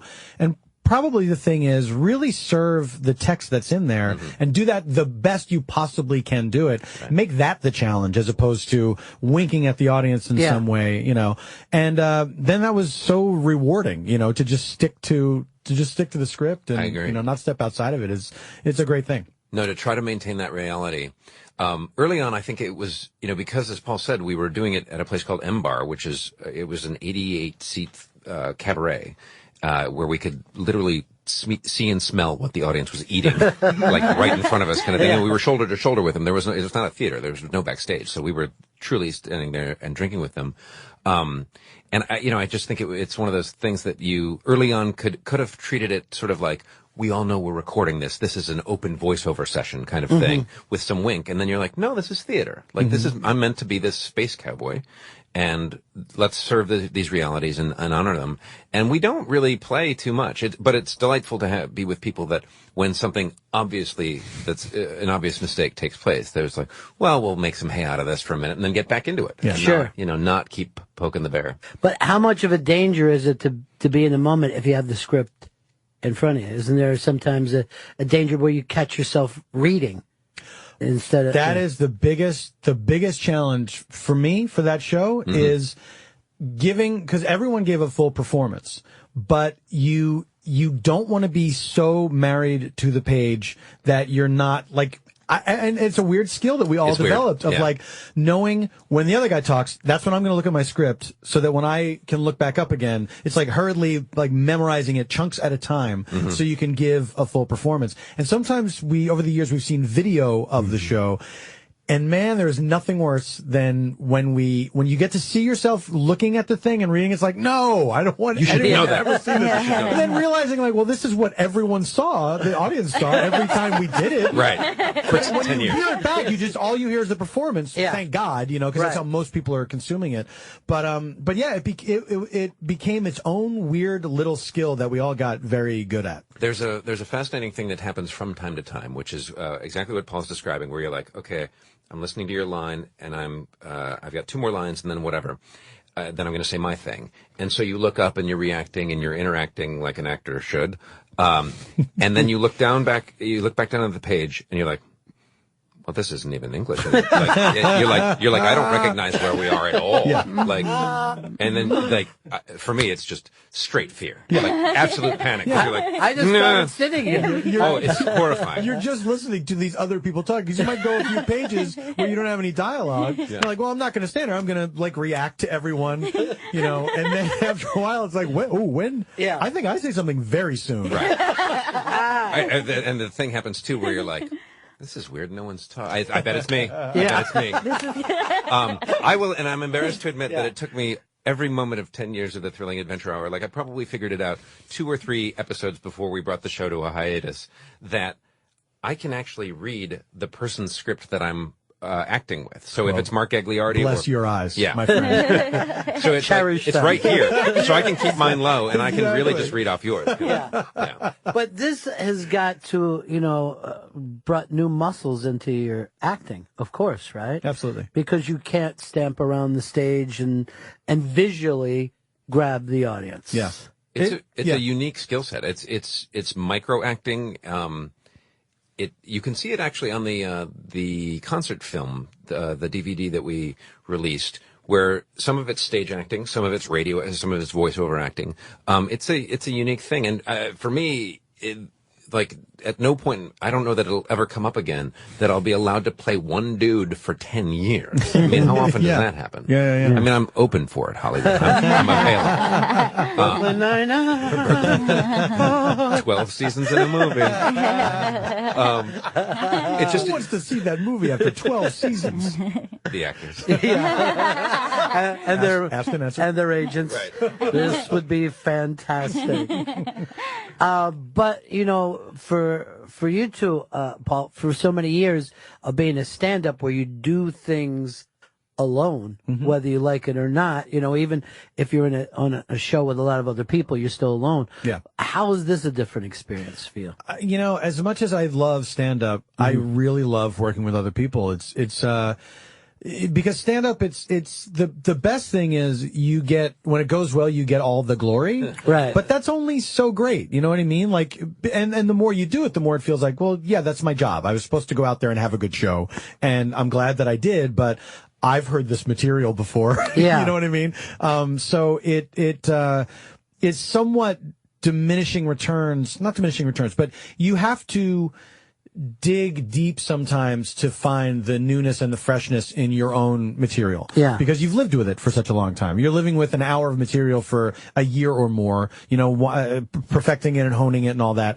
And so sometimes there are those bits where it's like, oh, this is a long one and I don't feel like it, but I gotta like, I wish I had new material already, but I'm not done with this yet, and I have to really find the thing that made it funny to me in the first place. Right. And, you know, when I approach it that way, then I can do it and I can enjoy it again, but it's, you know, it's the 5 minutes before the show that I'm like, Sure. oh man. But has this changed your stand-up, do you think? Because I feel in this last special, I thought your storytelling was just a jump ahead for you. I thought it was just amazing pacing. Thank you. You know? I wonder what how those two are related to each other, because I wouldn't doubt that they are. You know, Yeah. I think that all the disciplines that I've engaged in over the years hopefully have all helped each other. Yeah. You know, and then I was able to add you know, lessons that I learned from here and maybe apply them over here in a different way, whatever. But certainly, I think a thing that's helped me overall in all ways is the advent of podcasting and doing and keeping a thing going for, you know, an hour, not knowing where it's headed and trying to get to ideas quickly and as funnily as possible, I think has sharpened my senses in all regards. Because your stand-up to me, and, you know, Gail, if you go back and think it over with, you know, whatever segues, but I don't think you do like a modern stand-up act. I think it's totally of a different Or period. is Paul the modern stand-up? Yeah, maybe that's it. But I think it really comes back to a time like almost before microphones. You know what I mean? Yeah. Like your act reminds me of coming in, ladies and gentlemen. Come closer as I tell you this. And I was just amazed. I really feel like it's jumping for you now. Thank you. That is lovely to hear, and I only wish that I had some new material now that I'm on a roll. It's all gone. Yeah, no, it's all gone. This is the first time I've ever had absolutely nothing. Yeah. Like Right. I have nothing. I really got to start living some life again so I can have experiences to talk about. Or you'll just talk about getting ready for the last gig. You'll become that guy. So talk about show business. The road's hard. Yeah, the road. Oh boy. You know, the way the maids come and wake you up at 1 o'clock in the afternoon. What does do not disturb mean? Am I right? We've never slept in a hotel in our life. But you certainly always had a storyteller's approach. I think it's got more. Yeah, it's got more pronounced. I think in the last handful, the last 3 hours I did certainly were way more about came from my personal life and were way less traditional, like setup punchline and you know that started to the math of that started to kind of leave me cold. You know, the idea of, you know, you in a very short period of time, you have your setup, you have your punch, and then maybe you have some tags and stuff like that. And I'd done that for years, and that's how I started out. And there are people doing that I absolutely love, but for me personally, it stopped being interesting. You know? Yeah, I mean, I saw you. I was there at the Bell House when you recorded Laboring Under Oh, yeah. Illusions. Yeah. And that one, I think, it's similar because obviously you're drawing from your life, you're drawing from your personal stories, but you seem to kind of settle into a story in this new special a little bit more. You spend a little bit more time with each of them. That's very cool. Well, I think it's a confidence thing, too. Yeah. I think the confidence of knowing the story, which I think goes back, it's as ancient as what we're talking about with plays. You know what I mean? The play comes out to tell a story, not a little bit of a story. Yeah. And comedy seems to be, I hope I can link all these jokes together at the end. But if you set out to tell that story, it's a completely different experience. If you're in Brooklyn and you get the opportunity to see this, you're seeing guys that are masters of their work. And this is an exciting night. Sparks Nevada Live. Tonight, go to littlefieldnyc.com. And then the next night at the Bell House, it's Beyond Belief. Thanks so much for coming in. Thanks for having us. Thank you. Appreciate This it. is great. Thank you. And I'll see you guys next time coming through. Absolutely. That was really fun and cool, huh? That was a blast. Those guys are like incredibly talented. There's a lot of people who go, oh, he's really funny. Yeah. But to be talented, Oh, to be talented. someday, perhaps, some other life. I'm Marc Evan Jackson. I just wish I had that voice for a while. Then I look up and fucking on our screen, Joey Jojo had sent a thing to Chris about Kendall Jenner. Yeah. And I'm like, how old is this girl and why are you obsessed with her? Why? She's 19. She doesn't look it. And what is she, goth? I think she's just trying to compete. I do not, when I have talented Hollywood actors come in here, I do not want topless 19-year-olds on the screen. Get your shit straight, dude. It's your screen over there, fucking. Well, I had to look. White Shadow. I don't know which one. I think it was Salami. You look like Salami on White Shadow with that thing around your head today. I'll take it. I like Yeah. this good look. I got Joey Fatone also. I don't know where that came from. I'm going to withhold a joke. You know why? Because it's Friday and we're all enjoying ourselves. Cool. Thank you. We're all having a good day. Couple of best friends hanging out on a Friday. What are you going to do? We have two new best friends come in here today. I think we're best friends, all of us. I think that we're all going out to dinner tonight after the second show in Brooklyn. I can't wait. Can I come? Chris? Yeah. I'll wear the Best bandana. friends. Oh. Besties only. I'll still wear the bandana. Best friends, not worst friends.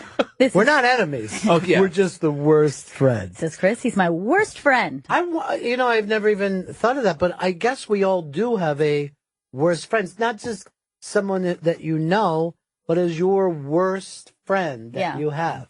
I have like a couple. It's going to be hard to figure out who's the worst. And they'll be fighting over it. I know. Oh, people are wondering where they can see the picture. It's up on the iBang today. Lots of great videos on the iBang today. I know that you like Tiny Crabs. I do. I like cat fight river raft where two women are fighting on a river raft. I like the sound of that. But Edward Machete hands takes me. But let's look at Tiny Crabs because Right, here's the video. Look at the way they move. Oh! Oh, it's creepy. What are they in? A wind machine? No, they're just moving like that. Look at. Why would you put your hand into that giant pile of crab? That's the most disgusting thing I've ever seen. It's so nasty. So gross. Just light him on fire. Just light him up. Oh! What's the Chris's hand looks like after he sticks it down his pants? No crabs! No She's crabs! No crabs. Gail's right. STD free. I'm going to also point this out. Paul F. Tompkins remembered Gail from just being in the audience at an UnMasked, 2 years ago? Yes. Or more? He did. And I actually had a slight fantasy that I could become the father-in-law of Mr. Paul F. Tompkins. Wish. Yes, Paul, I give her to you. Thank you for coming to me first with that request. Very old school. Oh, yeah. He's very old school. Gail Bennington Tompkins. Beautiful name. Senior. Can I just take the senior on that? Esquire. Why are you adding all these things? Why are you happy The enough with it? third. Yeah. Senior, the third. And then, like, Joey's going like this, hey, Paul, look at our picture of young girl tits and crabs and girls cat fighting on a river raft. Look at all the dumb things we collect. Joe, you're embarrassing me. Look at titties, Paul. There's a Victoria's Secret Photoshop fail on there. Oh, God. How about that? Is that float your boat, Paul? Everyone stay away from Paul at Tompkins. Paul, dumb. Dude, Paul. All right, what's wrong with this? Okay, I can tell you right now what's help wrong me. with this. I can't tell. What is going on with her left butt cheek? What's wrong with that? There isn't one. No, that's there. It's a thigh. No. Look at the right and compare to the left. They were touching things up in the airbrushing, and they forgot to put her cheek back in. So I would actually say this: which is real? Did they put in the ass cheek or take out the ass Oh, cheek? interesting. So maybe she's just tiny butt. Yeah.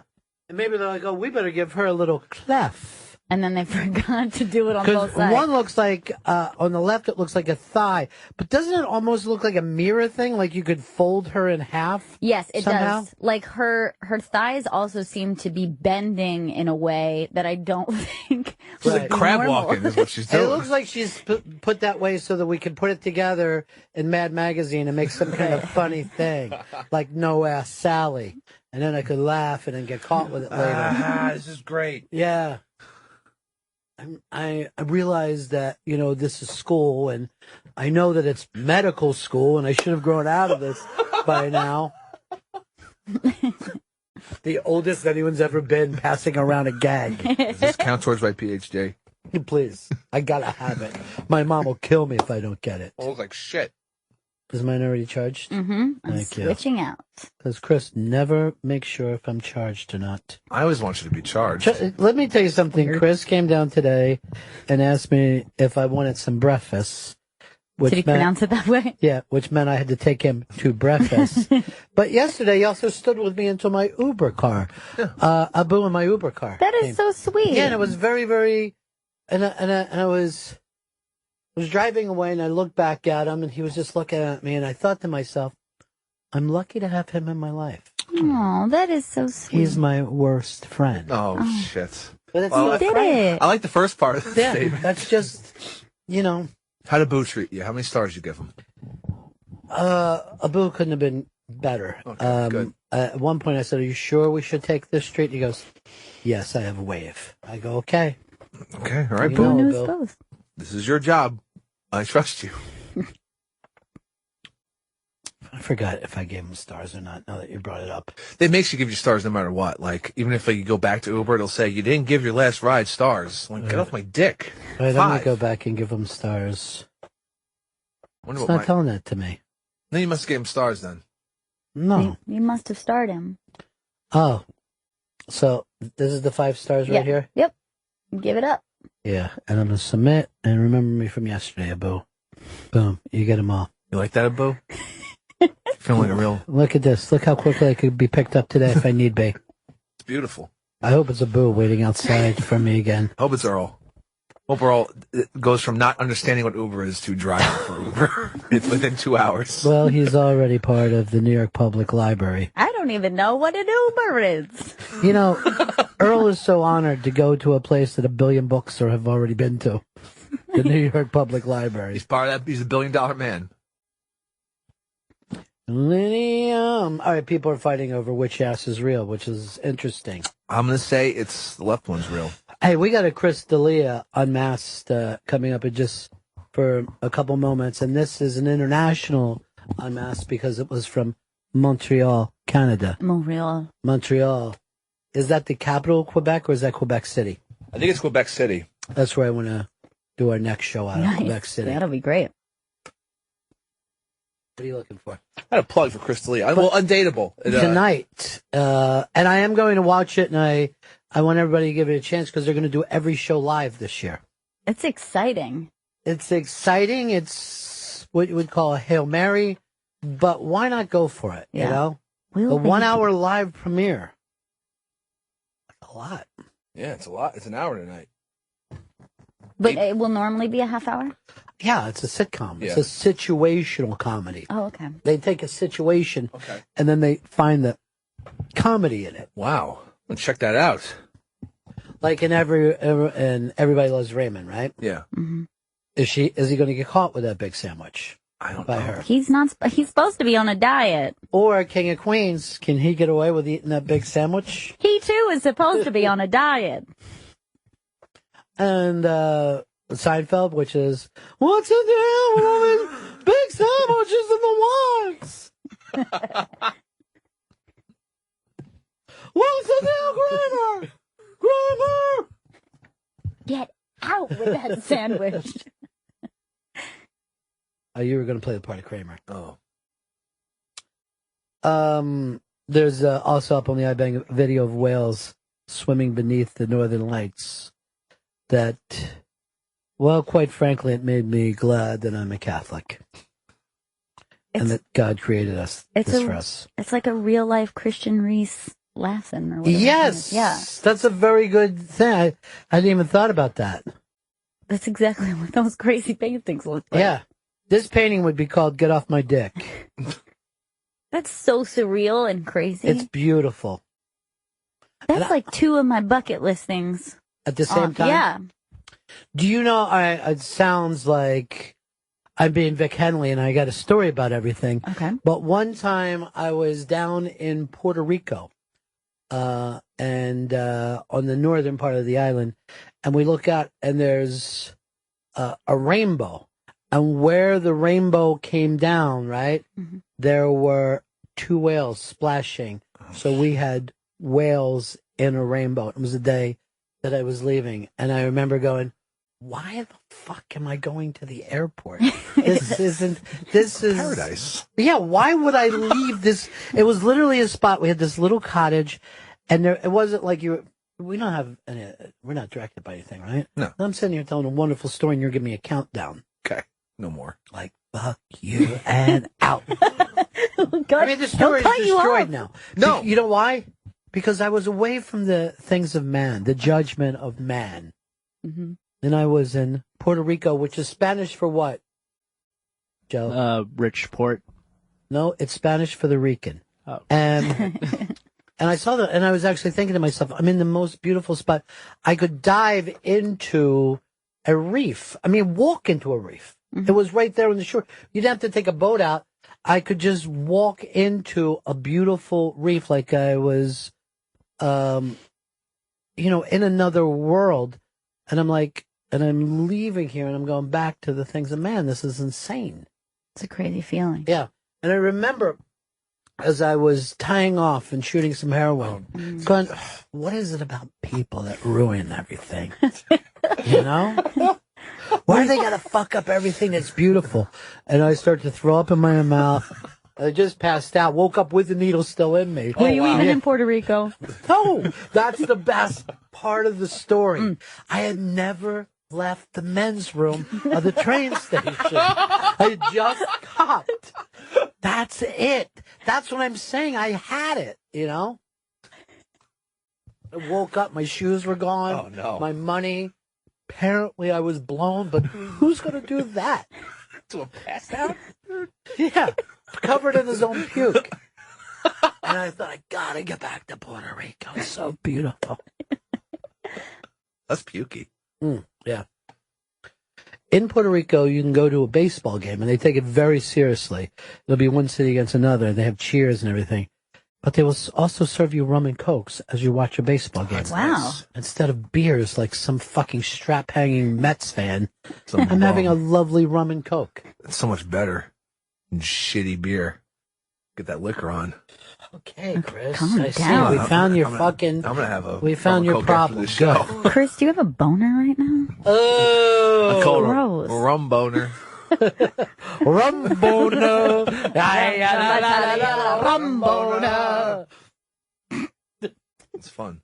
Yeah. For what? Sing or have rum boners? Both at the You same time. Fucking disgusted me with rum boner. I'm not going to lie.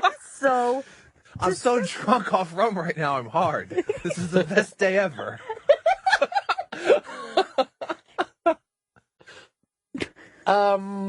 I'm disgusted. I don't know if I want to do the Unmasked anymore. No, you should. Chris D'Elia. Undateable. Premieres tonight, 1 hour live. Name. Chris D'Elia. 8 p.m. East on NBC. That's communication to a baby or Chris. You know?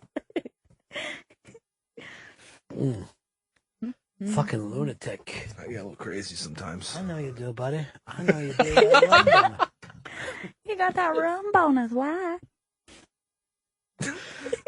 Hey, Shuggy, you looking for a rum boner? No, I am. I got a bottle of rum I'm willing to sell you, sugar. Well, I'm filling up.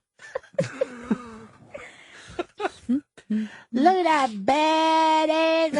You know, I remember... The greatest lady ever. Look at what I got, Rob. What?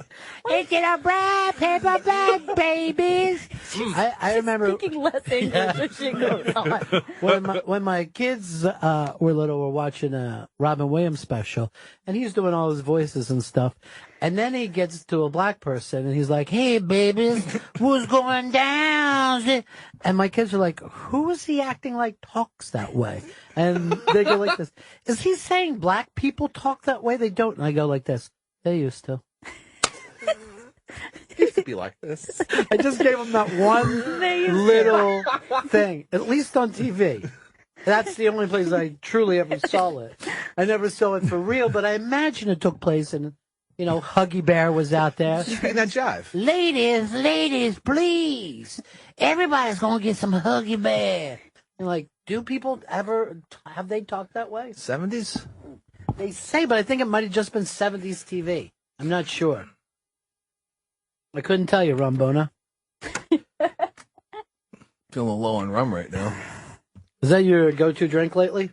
Yeah, rum and cokes. Yeah, sometimes you gotta mix it up. Really? Like that brown rum. All right, let's suppose this, though. You can only have one liquor, one alcoholic beverage for the rest of your life. Shit. What would it be? Stan Stanley? You go first. Jameson whiskey. Jameson whiskey. That's it. Yeah, that's it. You get nothing else. I'm just sipping on whiskey. Yeah, and it's got to be straight. You don't get it with ice, fuck no that water. shit. No, I neat. Joey Jojo. I'm also going whiskey. Which kind? Turkey's Nest. Turkey's Nest? You know, Really? in this fantasy, you have as much money to spend as you want. You can go high end. Top shelf, Joe. You screwed up. I'll have Cuddy Sark. Admiral Nelson, please. He never said it was free though, so you're gonna have to spend that money every time.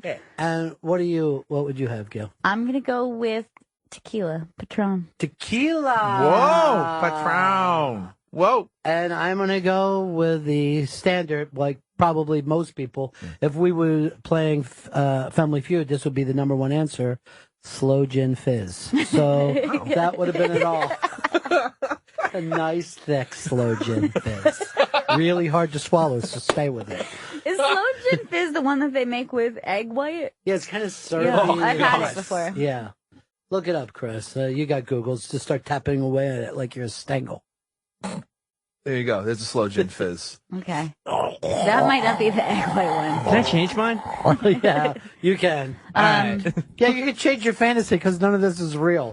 There it is. Yeah. You guys are going to go home later and have a Peps.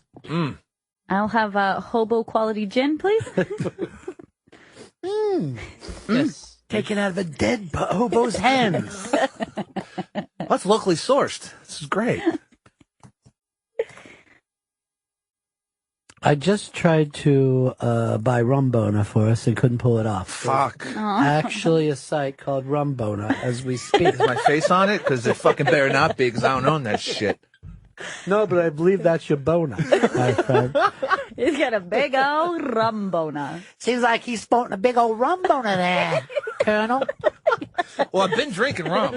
Well, you like it, don't you? It's good. It's Sweet Island drink. I can't believe you didn't pick rum. Yeah. Well, yeah, I go through phases, but I always go back to the whiskey. Your phase is always the bottom, no matter where. It's the saddest part that anyone could be with that alcoholic beverage. It's fun for a little while, though. I saw him with just a bunch of little miniature bottles falling out of his fucking pocket. It was so sad out on the street. Coming up, it's Unmasked. with Chris D'Elia. This is from Montreal, Canada. And I don't know what it is about Chris, but the ladies love him. And the ladies were very excited to see him that night. That audience was filled with young ladies ready to go. And I believe, didn't Gurion raise his hand at this and ask a question? Yes, he did, yeah. Did you edit that out? No. Odd choice you made. He's in there. Well, before we lock it, you know what I mean? Before it's permanent. Yeah. Done. Boy, was that an uncomfortable thing today with Vic Henley. Oh, yeah, I heard the end of it. Tore into what he thinks of Jeffrey Gurion. Really? Yeah. Tore into it. Not even like, oh, good ball busting. Is not like JG.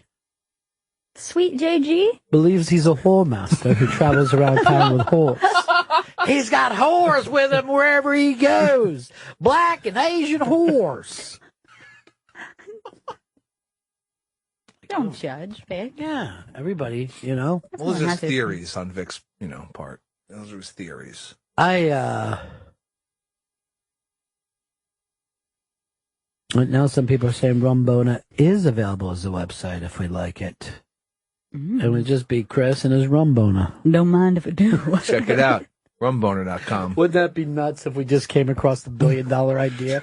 Like this was the beginning of something like, all the kids these days seem to be going to Rumboner.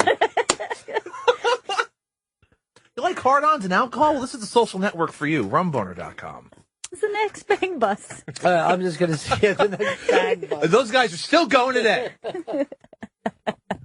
I think they hire those women. I don't think they're picking them up on the street. They're picking up those random women and getting trained for them. Right. They're so easy to convince. Yeah. Well, Rumboner could be the same way. I got rum and a boner, lady. Get in the fucking car. I don't know. Rum. I am late on my rent. See, it's all going to work out. All right, UnMasked, we go now or we go to break first? We're going to go directly into it. Well, enjoy this, everyone. It's from Montreal, Canada. Montreal, of course, a lovely, lovely city. And Chris D'Elia was promoting the fact that this year they're going, and you know this is crazy in TV, to just go live every week. That doesn't happen. Yeah. With that many things, it sounds like anything could and will go wrong. I'm just concerned that the show... It's going to happen. Yeah. It's going to be too live. Yeah, exactly. But Chris D'Elia is up for it and excited about it. I'm so glad he sat down for UnMasked. And this is UnMasked with Chris D'Elia.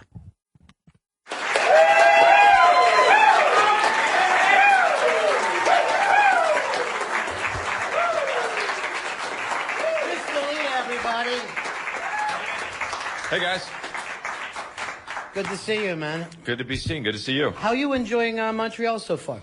I love Montreal. It's probably my 5th time here. So, yeah I always try to come here for the festival. I've only been here for the festival, though. I have no idea what it looks like without all this stuff around.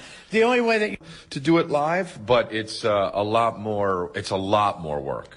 This is a stupid idea. I'm just going to tell you that. Workload-wise, yes. Yeah. It's a really ridiculous idea that sets the actors up to look foolish and we like that, whatever gets you to watch the show, you know what I mean? But it's we did it one live episode last year, and we messed up, and it was fun, and we're comedians, so it's like there's four comedians on the show, so we're used to trying to have to cover up from when we flub. So but see, here's the deal though, when you do it once a year, it's great. Right. That's fun. Right. But to do it every week, it stops being Christmas.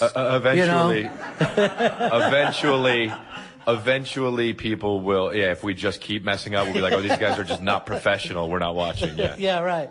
But do you think you can keep the illusion of what's happening in the show going if it's live every week? I mean, are we really going to believe in the characters? Or, That's a good question. Yeah, I feel like we'll be fine. I mean, I feel like it'll work out. Look, if it doesn't, they're not going to keep it up live. So right, yeah, they'll just go back to the way it was. But I don't really feel pressure about it. I think if anyone messes up, the deal should be just go, look how adorable Ron Funches is. Oh, yeah. You just point at him. He's our secret weapon, whether we're live or not. Yeah. Well, he's one of those guys, and it's always amazing to me that some people can get a laugh without doing a funny line. Yeah. And he can do stuff like, you're wearing sunglasses. Yeah. And everybody falls down laughing. It's not exactly a punchline. Yeah. Just a funny guy. Yeah. And then you're just like, well, that's cheating. You know what I mean? It's cheating. It's a superpower. Yeah, it is. Yeah. It really is. It's like a guy being tall and then they dunk. You're like, okay. Yeah, it's not fair. Yeah. Yeah, it's not fair at all. But you guys love doing it live since you're stand-ups. Yeah, we do. Yeah. It is a lot harder, but a lot more prep time, a lot more rehearsal, but it's more fun. I mean, the stakes are higher. If we mess up, it's 5 million people seeing it. Like, it's just kind of, I don't know. That's kind of cool, I think. I like the idea that it does take it closer to being the clubs now, right? When you're live like that, it has the feeling of the clubs a little bit. Yeah. I mean, there was always a live audience there, but yeah, I mean, at this time, it's like everyone gets to kind of see behind the curtain and peek there and see that this is what it's like to kind of have a live performance. Yeah. Well, see, this is the thing now. You could also get hecklers at this point. Somebody could show up and just start yelling out Westboro Baptist. And whatever the hell these people. That's probably what they would yell. That actually should be the new heckler line for everyone. They're always on my mind as it is anyway, because I saw that they already announced that they're going to the funeral of the people that were shot in the movie theater. And I was thinking to myself, how are they always so ready? You know what I mean? How are they always so prepared to get there? It makes you think, Makes you wonder if they're behind all the things. Because they're there as soon as it's happening. They got their signs already painted and off they go. Yeah. Oddly, they're like first responders, but horrible first responders. Yeah. Like if firemen showed up and threw wood, that's what the Westboro Baptist would be like. Do you like interacting with the audience? And is that a problem for you if somebody's negative or on stage? Yeah, on stage. I mean, I always feel like it's like I prefer just to do my act, right? You know. But you got to keep it fun, and if it happens, you know, it's hard not to be mad, and when that happens, or to show that you're mad. But I don't care for it.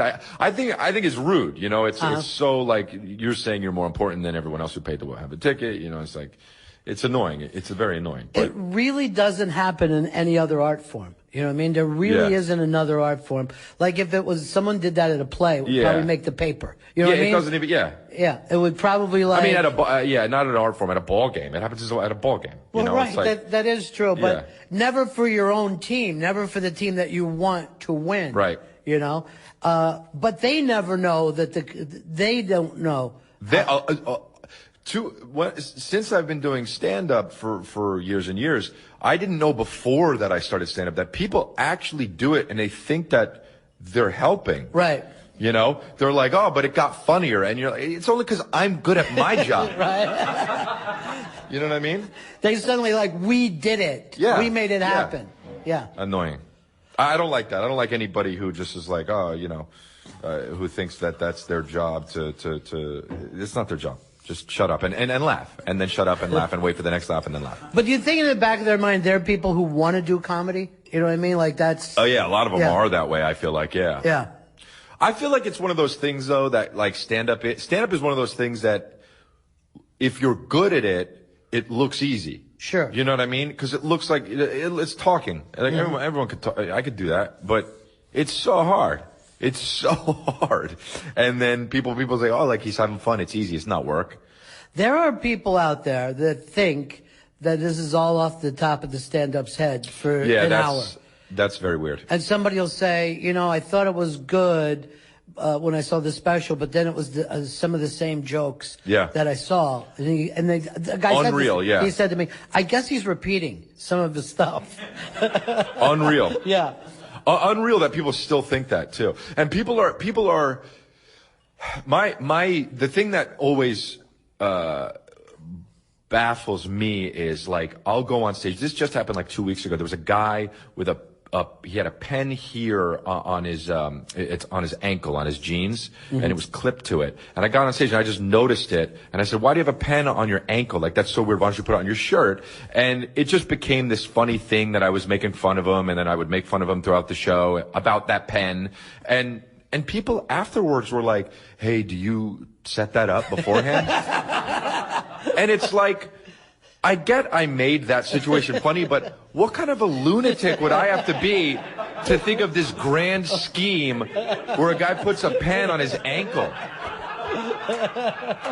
That's so weird. Right. Like, it's like, some people thought that, and it's just like, I guess people like that just don't kind of understand how fundamental humor works, because that's not even funny per se, you know?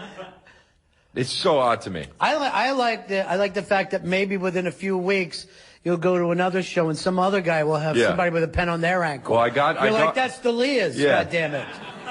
That pen on the ankle bit isn't yours. If it ever happens to me again, I got all these things locked and loaded, though. Every show, you're checking the ankles.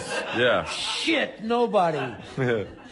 That is the step, but that is the art form of, like I said, people assuming that it's off the top of the head, and they would never do that with a band. You know, nobody would be looking at Paul McCartney going, how did you come up with that song while we sat here? Hey Jude, that's amazing. Yeah. I don't know why it's not understood that it takes, I mean, a lot of people do know this, but there are people that just don't know. It takes years or, you know, months or years to perfect a joke, or, you know, until you're ready to. Well, for you, does it confuse people because they know your characters from TV shows before? Some of them know your stand-up? Yeah, I feel like, that hasn't happened much to me, much. I feel like you know, when I was on the show Whitney, people kind of knew who I was, and some people didn't know I did stand-up. But at this point, I feel like it's kind of like evened out. Right. Whereas, like, if you know me from Undateable, you also kind of know that I'm a comedian, and obviously if you know I'm a comedian. But yeah, I just feel like that vibe, Undateable's vibe, is very. They try to push that. Oh, these are 4 comedians on the show. Right. You know what I mean? So it doesn't really happen to me, though. No, but that always surprises me when that does happen to people. Yeah, it's like, oh, you're nothing like that. Yeah. Child molester you played, or something.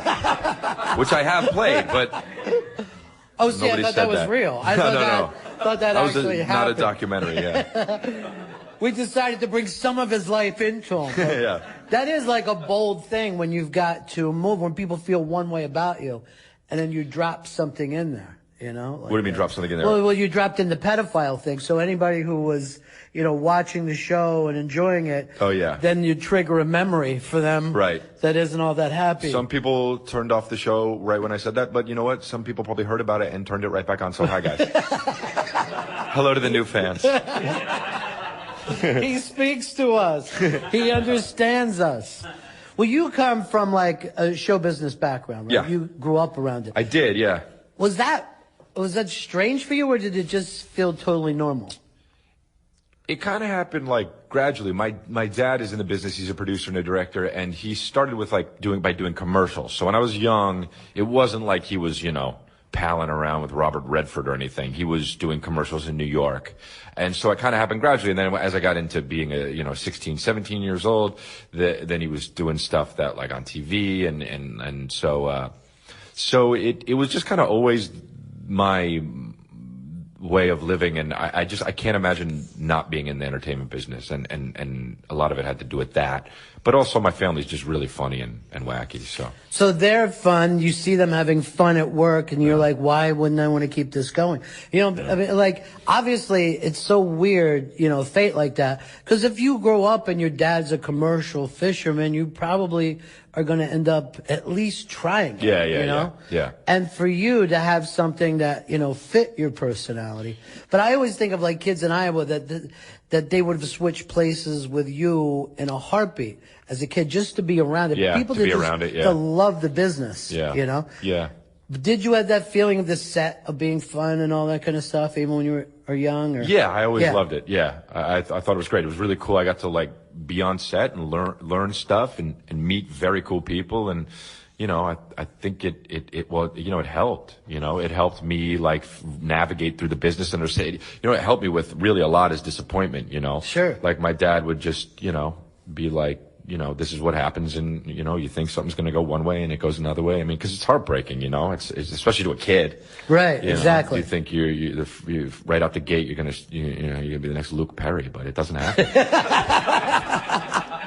And that is the thing to keep going. Like the strangest thing is, all the greatest, like, let's say, character actors that you've ever known, that isn't what they ever set out to do. Yeah. You know? So it's really, there is some kind of extra thing of knowing what the business is about and knowing how to, you know, be a part of you. But I guess you still had just tons of disappointment as well. Yeah, man, because, I mean, honestly, just being in the, dude, look, I mean, look, it obviously helps in a lot of obvious ways, but there's also other ways that it's a disadvantage, and I know that it's probably hard to understand. But I mean, I've walked into rooms where I want this job, and as an actor, you know, I was 16, 17, but auditioning for parts, and some of the guys knew my dad, and they're not going to take me seriously because they're like, oh yeah, that's Bill's son, you know, right? And yeah, it helps you get in the door, it really does. But you gotta bring it sometimes extra because of that, you know. And you knew that at a very early age as well, like you knew? I felt it. Yeah. Yeah. So what had you stick around when it wasn't working out? What was it?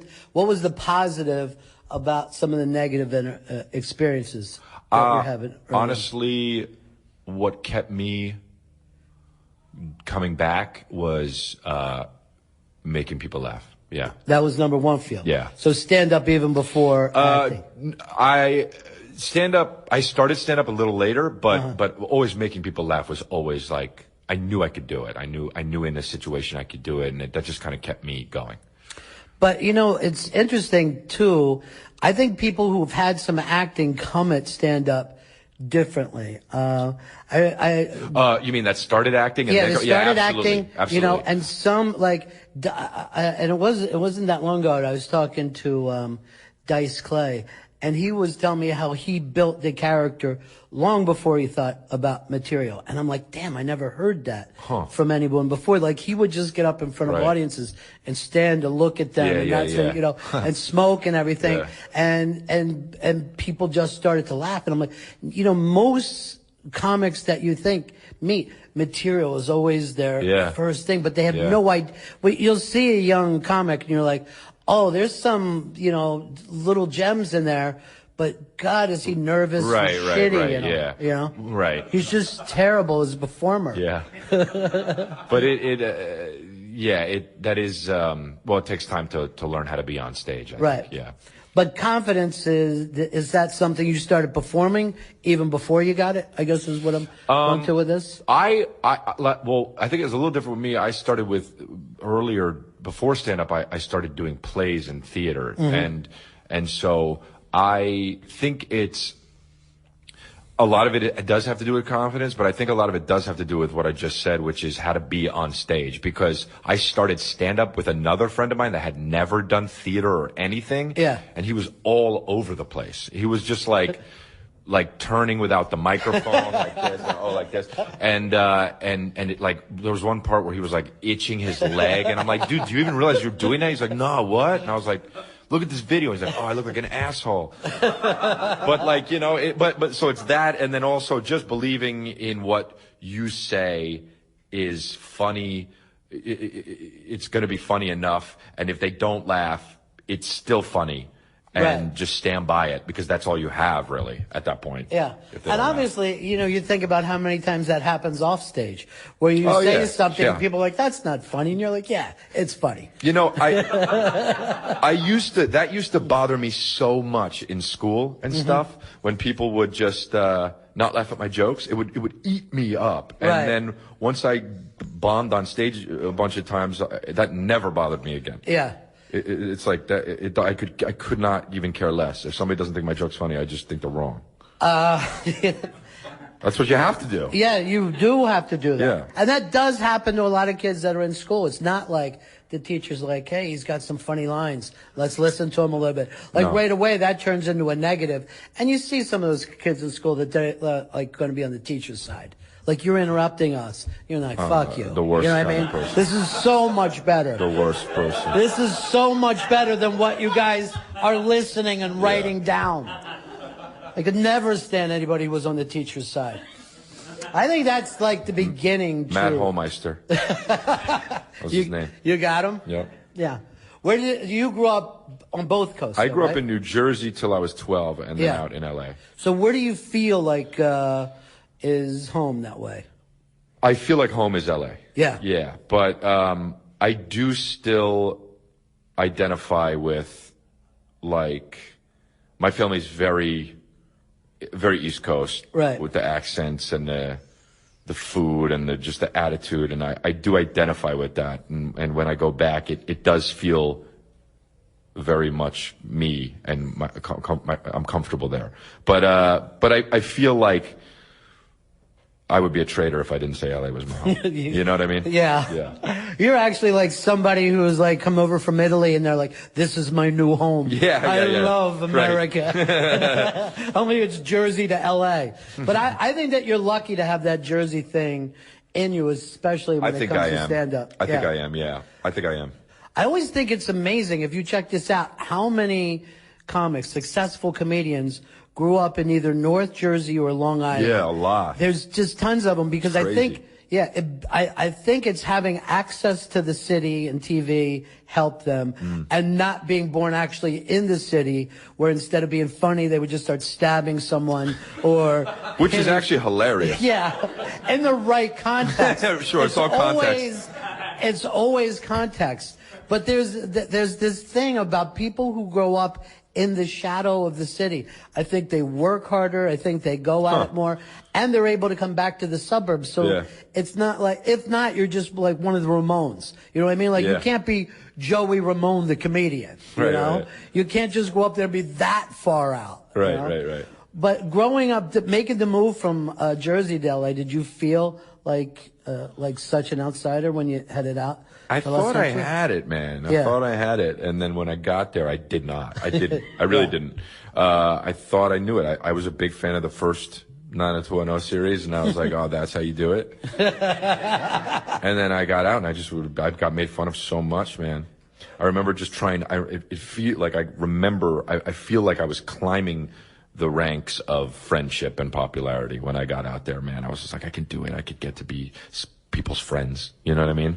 And that was just school itself. That was just school, yeah. So what was their big beef? What was the difference in your attitude with them that made you feel? I think you could just kind of smell a guy who's trying. Do you know what I mean? And I was trying. I wasn't just being, you know. Yeah.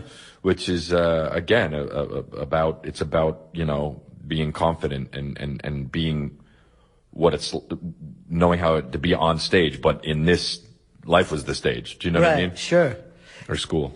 Yeah, and you know, I'm thinking, well, here's another guy who brought this up to me, and I always remember this, is D.L. Hughley. He said, for the people in school, he says, and this is D.L. saying this, so who's ever offended, it's D.L. saying this. But he said that there's the pussy now or the pussy later guys. And the guys who got it in high school, where high school was so comfortable and they were getting women, and they stay there. You know what I mean? They're still hanging around in that attitude. Why wouldn't they be? Yeah, exactly. And there's still the guys sitting around going, in my senior year, I scored 8 touchdowns. Right. I was like, great, but we've moved on. Right. But I do think, and this is one of the things about when we're trying to protect kids from being bullied and stuff, there's a lot of things that you can learn by not fitting in as a young person. Oh, yeah. You know?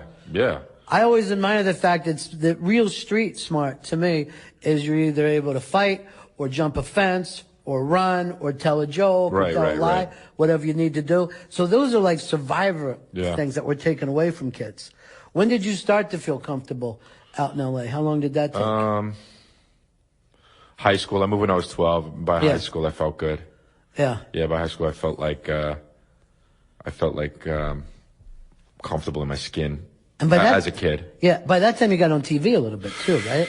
16 was the first time, yeah. So, yeah. What is that like for a kid when you're 16 years old and you're shooting something that's going to last, a long time? It could show up on YouTube forever. Yeah. You know? Well, dude, back then, I don't even think there was really a YouTube. Right, yeah, there wasn't. But it was just kind of it's both. It's cool, but it's also a little it's a little embarrassing, Sure. Because you just, you don't want people to think that you think you're cool. Right. You know what I mean? At least that's how I felt. I liked doing it and I liked acting and that was that really. And I had a good time. I have a good time doing it and, that's it. I don't think that, you don't want people to think that you think you're special because of that. Because you get that. You're like, oh, look at this guy. You know what I mean? Sure, but it's of course. Yeah. Well, kids, they're down on anybody who sticks out in any way. Yeah. That's one of the things that children are good at. Whether someone wears glasses or is pretty, they're both going to get attacked for it. Right. Of course, yeah. And everyone just thinks, oh, that pretty girl, life is easy for her, but she takes a lot of shit. You got to run that gauntlet. So already by that age, 16, you're like, I'm not going to go out and work regular jobs. I'm going to be in entertainment. Forever. Yeah. Before 16, really though, man, I had no other, somebody asked me earlier on a different interview, what was the moment where you knew you wanted to be a comedian? And I was like, I never even thought, there wasn't a moment. There was never a thought otherwise. It wasn't even a thought I had. It was just that's what I was going to do. Just because I love making people laugh. Ever since I was a little kid, I never thought of another thing. Who's the first comedian that you remember, being up there making people laugh? My dad would show me Carlin a lot in my early life. So, I really liked him. He would show me guys like Dom Herrera, prior when I got a little bit older. And then, but I loved Eddie Murphy. I loved, I actually loved turning on the TV and discovering a new guy. Yeah. That was my favorite. Always fun. What show? I don't know. Yeah, I don't know. There was one that was called Full Frontal Comedy on Showtime. Yeah, there was a lot of those shows when you were growing up. Those style of shows, exactly. That was my YouTube. When that would come on, I was just I could be there for, as long as the show lasted, but I would just, I wish there was another one, that I would click on, basically. But that was almost like you were studying it as much as anything else. Absolutely. When I saw guys, Robert Schimmel blew my mind when I first saw him. Yeah. I thought he was so funny, and I was a 16-year-old kid, and, I was a little bit older at that point, but yeah, man, I just loved it. Well, one of the things that I always liked about those kind of shows, and it's always hard to recapture, is that you get to see somebody 6 or 7 minutes, Right. When you're a kid, or even for an adult, you can't really remember everything that happened over a course of an hour. But that 6 or 7 minutes, like a great pop song, can just fly, man. Right. It's true. And it's really funny that the early guys who did that, like Carson used to put people up for anywhere from 6 to 8, even, but then the improv guys would immediately, when the club started, they started saying you're going to get 6, 15 at the most. And it was always interesting to me that somehow we came out of that into the 1 hour specials, which, as good as one could be, you forget stuff that happened early on. There are guys that headline and they do, an hour and a half and 2 hours. I totally think that an hour is the most amount of time that's good for stand-up. I mean, to me, it's just it's a lot of time to sit there. And I am a big believer in just because people are sitting down laughing for an hour and a half doesn't mean they still want to be there. Right. I think it would be cool if guys did half-hour, 40-minute specials, but they kind of, it's become the thing. My last one was an hour and 20 minutes, and I didn't even mean for it to be, but I think that's long. Right. So, yeah, I loved, that's what I say, I loved catching a guy for 7 minutes, and that was his set. That was his tight 7-minute set. Yeah. And of course, if you're thinking about an hour, you're not thinking tight 7 minutes. No. So you might take some of those things. Yeah. That would be so fantastic if you just rabbit punch it, and you start thinking, I got to. Of course, yeah, you got to let out. it breathe a little bit. It's not laughing for an hour. It's, right. Make somebody think about something for a little bit and then make them laugh about that. And then, Well, you do that 10-minute podcast. Yeah. Which, by the way, you bring up Eddie Murphy, and I'm not kidding when I say this. I think Will Sasso is that type of talent. Yeah, I mean, for me, he's very, very, very, very good. Like, I honestly think to myself, anytime that I watch him, I'm like, this guy, as great as he is, there should be even more appreciation to it. I don't know whether he's ever found that one, like some people get that one project that sticks with him. But I think he's as funny and as good as anyone. He is. He's one of the funniest guys that I've ever met. And he's just so talented. Besides being funny, he's so talented, and he's a perfectionist, and he's just so good at what he does and so professional. And, I walk around with him, man. People walk up to him all the time, and they know who he is. And, he's selective, and he's comfortable with it all the way it is. He's the best dude, and the dude's hilarious. Yeah. Yeah. I've never seen a single thing that he's done that I didn't think was as good. No, he's so funny. You could take it as, you can like go Gleason. down, You know what I mean? Gleason absolutely. funny. You can go down a YouTube rabbit hole with Will Sasso. Yeah, and I have. Yeah. I have. It's just me and Will, 2:00 in the morning. Yeah. He's spitting out lemons. He's yelling shit out. He's Arnold Schwarzenegger. And Will's so talented that he knew that you were doing that at 2 a.m. Yes. He was there too. Just got a call from him. When you start to fall into the sitcom stuff, do you consider now which part of your life do you pay the most attention to it? Is it stand-up? Is it acting? It's stand-up. It's stand-up still. Yeah, still. Yeah, because so many people walk away. I know. I think that guys who do that feel like either two things. One, they thought of stand-up as being an ends to a means, right? Which is fine. But that's not what I'm doing. And then the other one is they just kind of feel like they did it already. Right. And there's like nothing, they're like, oh, okay. Like if a guy puts out 2 or 3 specials and feels like, oh, okay, I did it. I know what it's like. I'm a huge star now. Right. Maybe there's a huge star and they're like, I'll do a show now. Yeah. It's kind of like switching professions almost, and Martin, that's fine too. Yeah. I think Steve Martin is one of those guys that walked away. Yeah.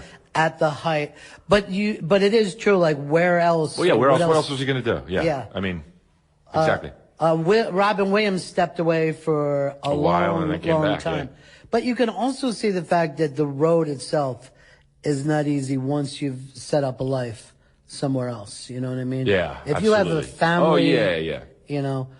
And you've already got money, it's a kind of a selfish thing to say, okay, kids, right, you're going to stay here. Right. We've got plenty of money, but I'm going to go do something else. Right. It's almost like a dad who says, I'm going to go get high. I don't know if it's that different. I'm going to go get high for a weekend. Yeah. It's going to be me, some coke, and 2 hookers. In a casino, yeah. But it doesn't mean I don't love you. Right. I do. I'm doing it because I love you. Yes. So that I can be nice and fresh when I get back here. Don't take it the wrong way, and don't ask me about it, whatever you do. Don't ask me a word about it. But you do like the road. You still like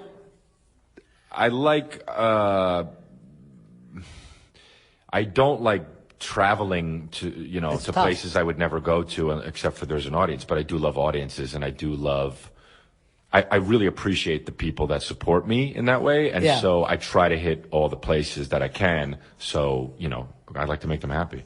It is always strange to go somewhere that you've never been and find out someone saying, "Oh, I dig your work." Very weird, yeah, very weird. It's the strangest thing that you can imagine. I just set up a gig in Winnipeg, and I sold a lot of tickets for some reason. I don't know why. But some places I don't sell as well, and this was like the most tickets I sold immediately. And my agent's coming like, I don't know what the hell's going on, but it's weird, man. You find out these spots where you're just kind of, I don't know. And there are spots that you're saying that you still don't feel like you've Well, hit. yeah, like, I mean, I think I'm at the point where there will always be an audience, well, now, wherever I go, there'll be an audience, but it's not always, where's a tough place? Charlotte, North Carolina. I can't sell that room out. There's a Comedy Zone, and I can't sell it out, man. I don't understand. And you don't know why? No. And that room is not as big as the one in San Francisco that I play, and it sells out all the time, even on a Thursday. But it makes no sense. But it's just how it is, man. Maybe there's. And I want to be like, there's nothing even to do in North Carolina. There's so many things to do in San Francisco. I think that there's some guy in Charlotte just bad-mouthing you. You haven't met him yet, but there's just some guy who's turning people away. You don't want to see this show. It must be someone high up. Yeah. Well, but you've also had some pieces that you could have used as a hook, and I know that you've stepped away from it in terms of stand-up. I know that you've had some things that you probably... I'm thinking Drunk Girl, right? Yeah. Off the bat. I don't know what this is about me. It might be a fault, but when somebody, or not somebody, but when people start to know me as something or appreciate something, I don't want to do it anymore. I don't know what that means, but the second people start walking up and being like, "Oh, you're the guy from you could do the Drunk Girl thing," like, I don't want to do it. You know? Yeah. I don't want to do it. I haven't done that joke in years. And, you know, another thing is, I was talking about the child molester I played on Workaholics. That has a real core, fan base, that show. Mm-hmm. And, anytime someone comes up to me, it annoys me. I don't know why. I love that character you played. It's like, Right. You know? I don't know. It's weird. It sounds like the kind of guy who can't keep a girlfriend. You know what I mean? Like, you're like, oh, you're getting to like me. Yeah, it does sound like that. It does sound like that. But maybe you don't want to be figured out. Maybe that's what it's all about. I think it is that. Because something that is kind of good and bad for a comedian is if you feel like you know who that comedian is, it absolutely helps you because they'll laugh harder at you. They'll be like, "Oh, that's him, and that's why it's funny," you know. But that also, I feel like that also hurts you as an actor, you know. So, like, nobody even knows how Daniel Day-Lewis sounds for real. Do you know what I mean? Sure. Like, he's been 70 different guys. So if you knew all about him, I think it would take away from that. You know, so it's that weird thing of like, I want people to know me, but I don't want people to know me that well that I can't, you know, be something else. Exactly. Yeah. But that's the kind of stuff that, you know, movie stars are known for a couple of beats. Like John Wayne was John Wayne. Right. Of course. Yeah. You know, and even when Clint Eastwood acted, you know, I mean, right, he was, right. And, you know, you could even take it to Cruise. I mean, those guys, whatever they bring, they bring every time. Movie stars are like that. Yeah, movie stars are definitely like, somebody doesn't go up to Tom Cruise and say, "I loved you in Top Gun." He's like, "Don't fucking bring that shit up to me. Yeah. Don't ever mention Top Gun to me again. It's shit. I was young." But those you guys, know he must feel that way, right? Yeah. But movie stars could be like, "I was the same guy in all those damn movies." Why not love them all? Yeah. All love the same. No, I don't like for people to hang their hat on something for me. Yeah, I don't like that. I don't like to use those things. The second I got popular on this app Vine, I stopped. You were done with it. Yeah. Because... I don't like it. I don't like when people come up. I don't like, "Oh, you should do this kind of a thing on Vine." I don't want to do, I'm not going to do any more now. It takes the fun completely out, dude. It's so weird. It's probably a fault, but that's just. You should do a show where people aren't allowed to laugh or applaud. I would love that. I would love that. It's just called shh, don't. And anyone who laughs, it's the same as heckling. Yeah. They get attacked or thrown out. Yeah. You know, you're joking, but that actually kind of sounds cool.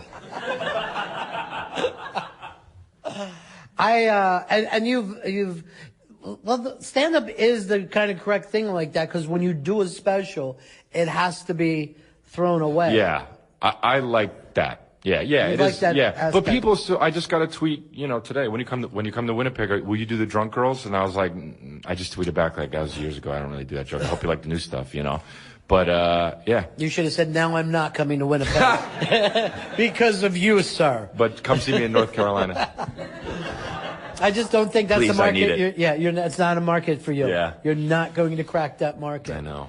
But do you find when you go to new towns that you want that flavor? Is that another thing that you kind of cross off? Like I've crossed to a different type of audience? Because it is different audiences, I think. Yeah, it is. Yeah.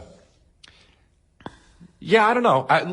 It's always, I guess it's always cool to go to a new place, but some of those places are so depressing, man. You know, and I know immediately if I like the place or not, too. So I want out. If I get there, it's not cool. Yeah.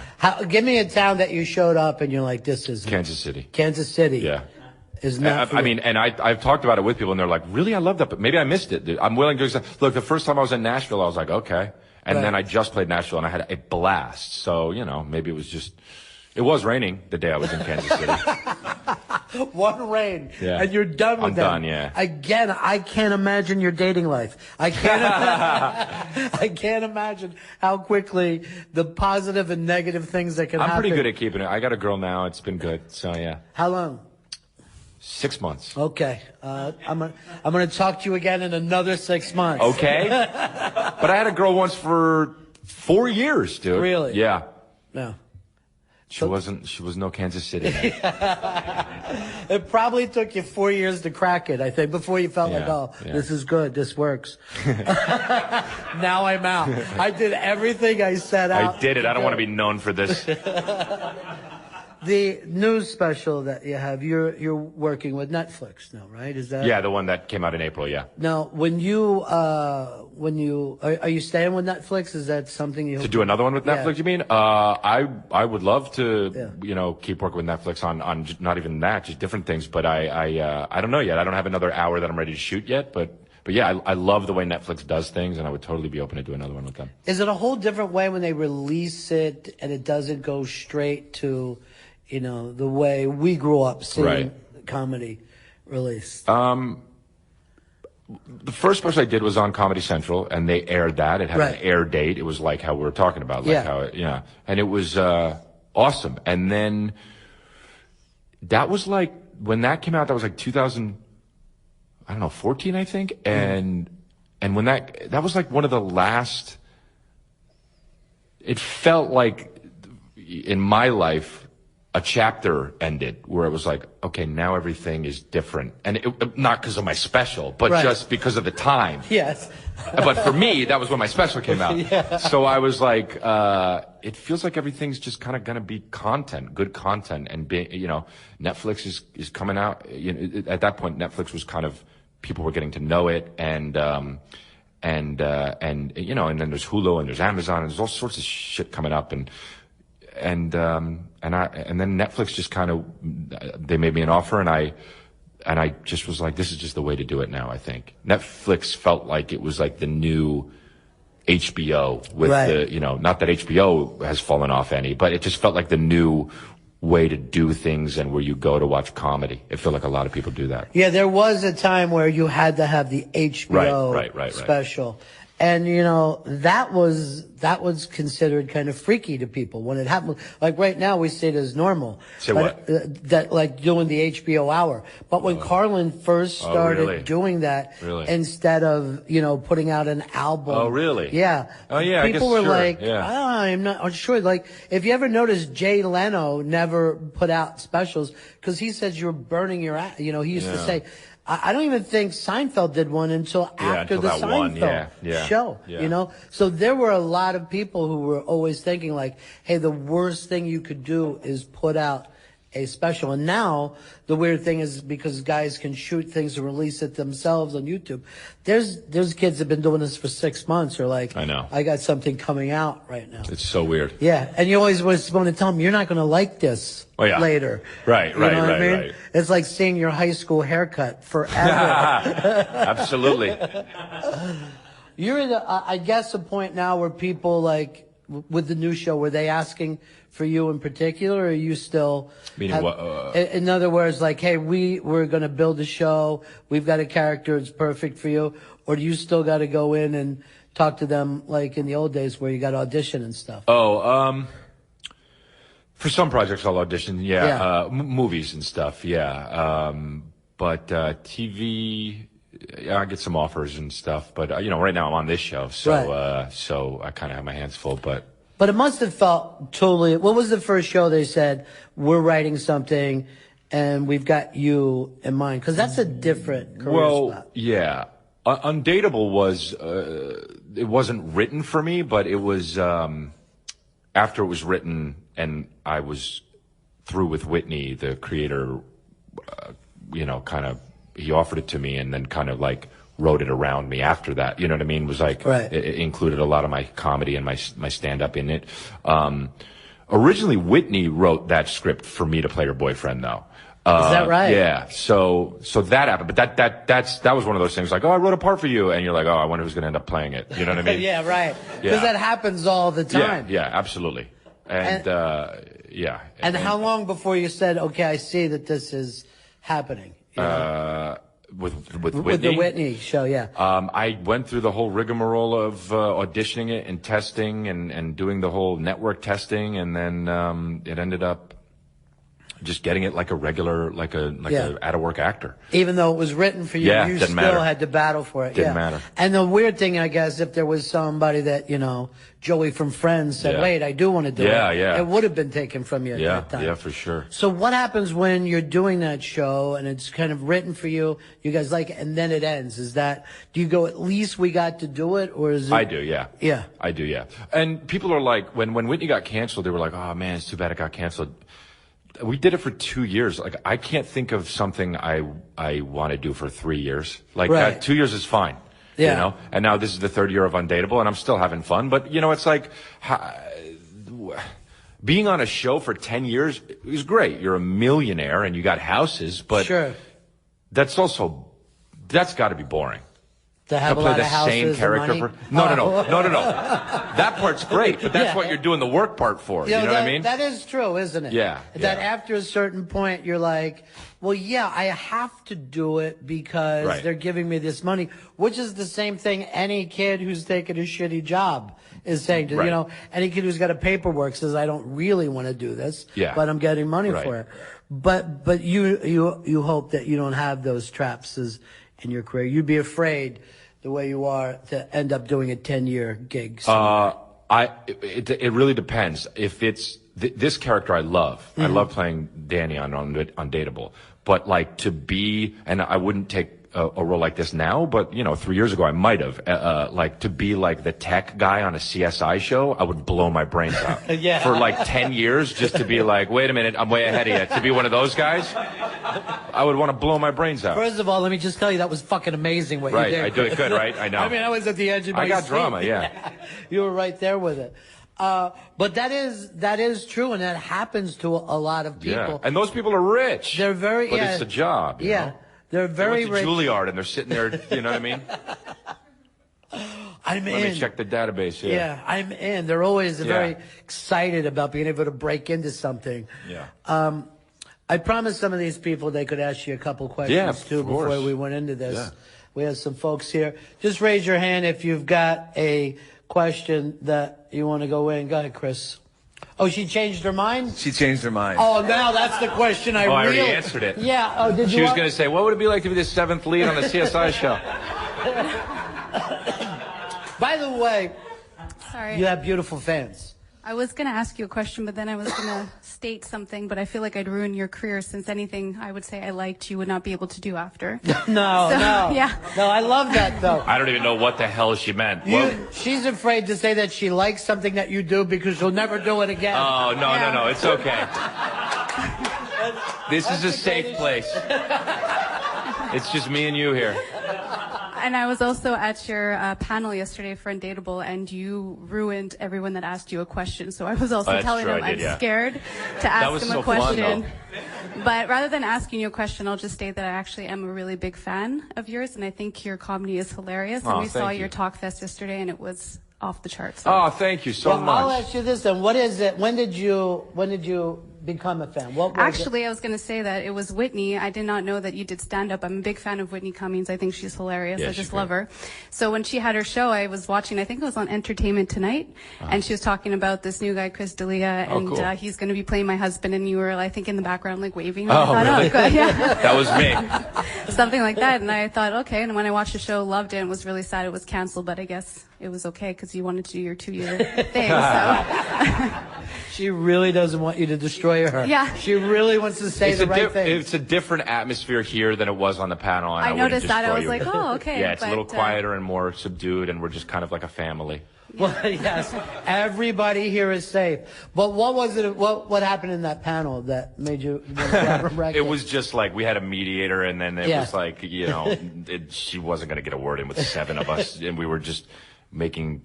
I mean, we were literally, we went on 5 minutes on like if there was a gnome that hid in your asshole, what would, and then that was just us laughing so hard, and most people got it, and a lot of people didn't, but it was. You know, it is funny how many people are not into asshole gnome humor. You know what I mean? Like you can that always shocks me. Yeah, but you can lose them. Yeah, you can lose them. I want Jeffrey Gurian to ask you a question. Jeffrey Gurian is everywhere that there's comedy. Yes. And Jeffrey, what is your question that you have for Chris? Oh my goodness. Well, what have you not done that you would like to do? I want to be in action movies. I want to be in action movies. Is that real? Absolutely, 100%. Yeah. Be a for real guy with a gun that's like, put her down. Like, you know what I mean? And that's not a joke. That's what I want to do. Well, it's funny when we brought up Eddie Murphy. You brought up Eddie Murphy. And if you go back and watch Beverly Hills Cop or even 48 Hours, that's way more action than funny. Now, every line kills that he has. If you didn't have Eddie Murphy in that movie and just put Sylvester Stallone in that movie, it would be just an action movie. Yeah, it'd be straight action. Which is those are the type of action movies I like the best, to where it's like action first and then comedy second. Right. Or comedy as much, but because of Eddie Murphy. Right. Like, Bruce Willis Bruce Willis does it well. Did the same thing. Has made an entire career out of it. But that's something that you really want to give a shot to. That's my goal. If I can do stand-up and be funny on TV and also do action movies, that would be it, man. I got to tell you, I think you're almost even asking too much. I think that line. But why not? Yeah. But why not ask? Be the best. No, that is true.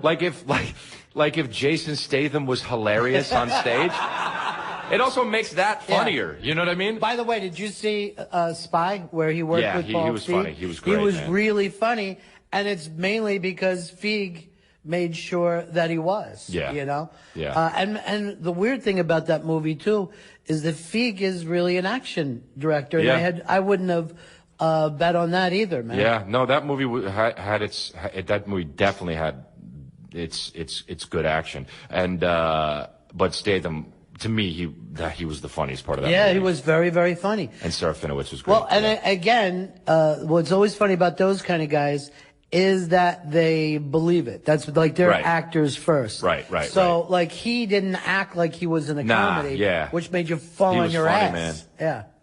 Yeah. Dude, it was so great to have you stop in here and do this, man. Really. I'm really happy I did it, man. Thanks for having me. And I'll see you the next time, all right, my man? Yeah, man.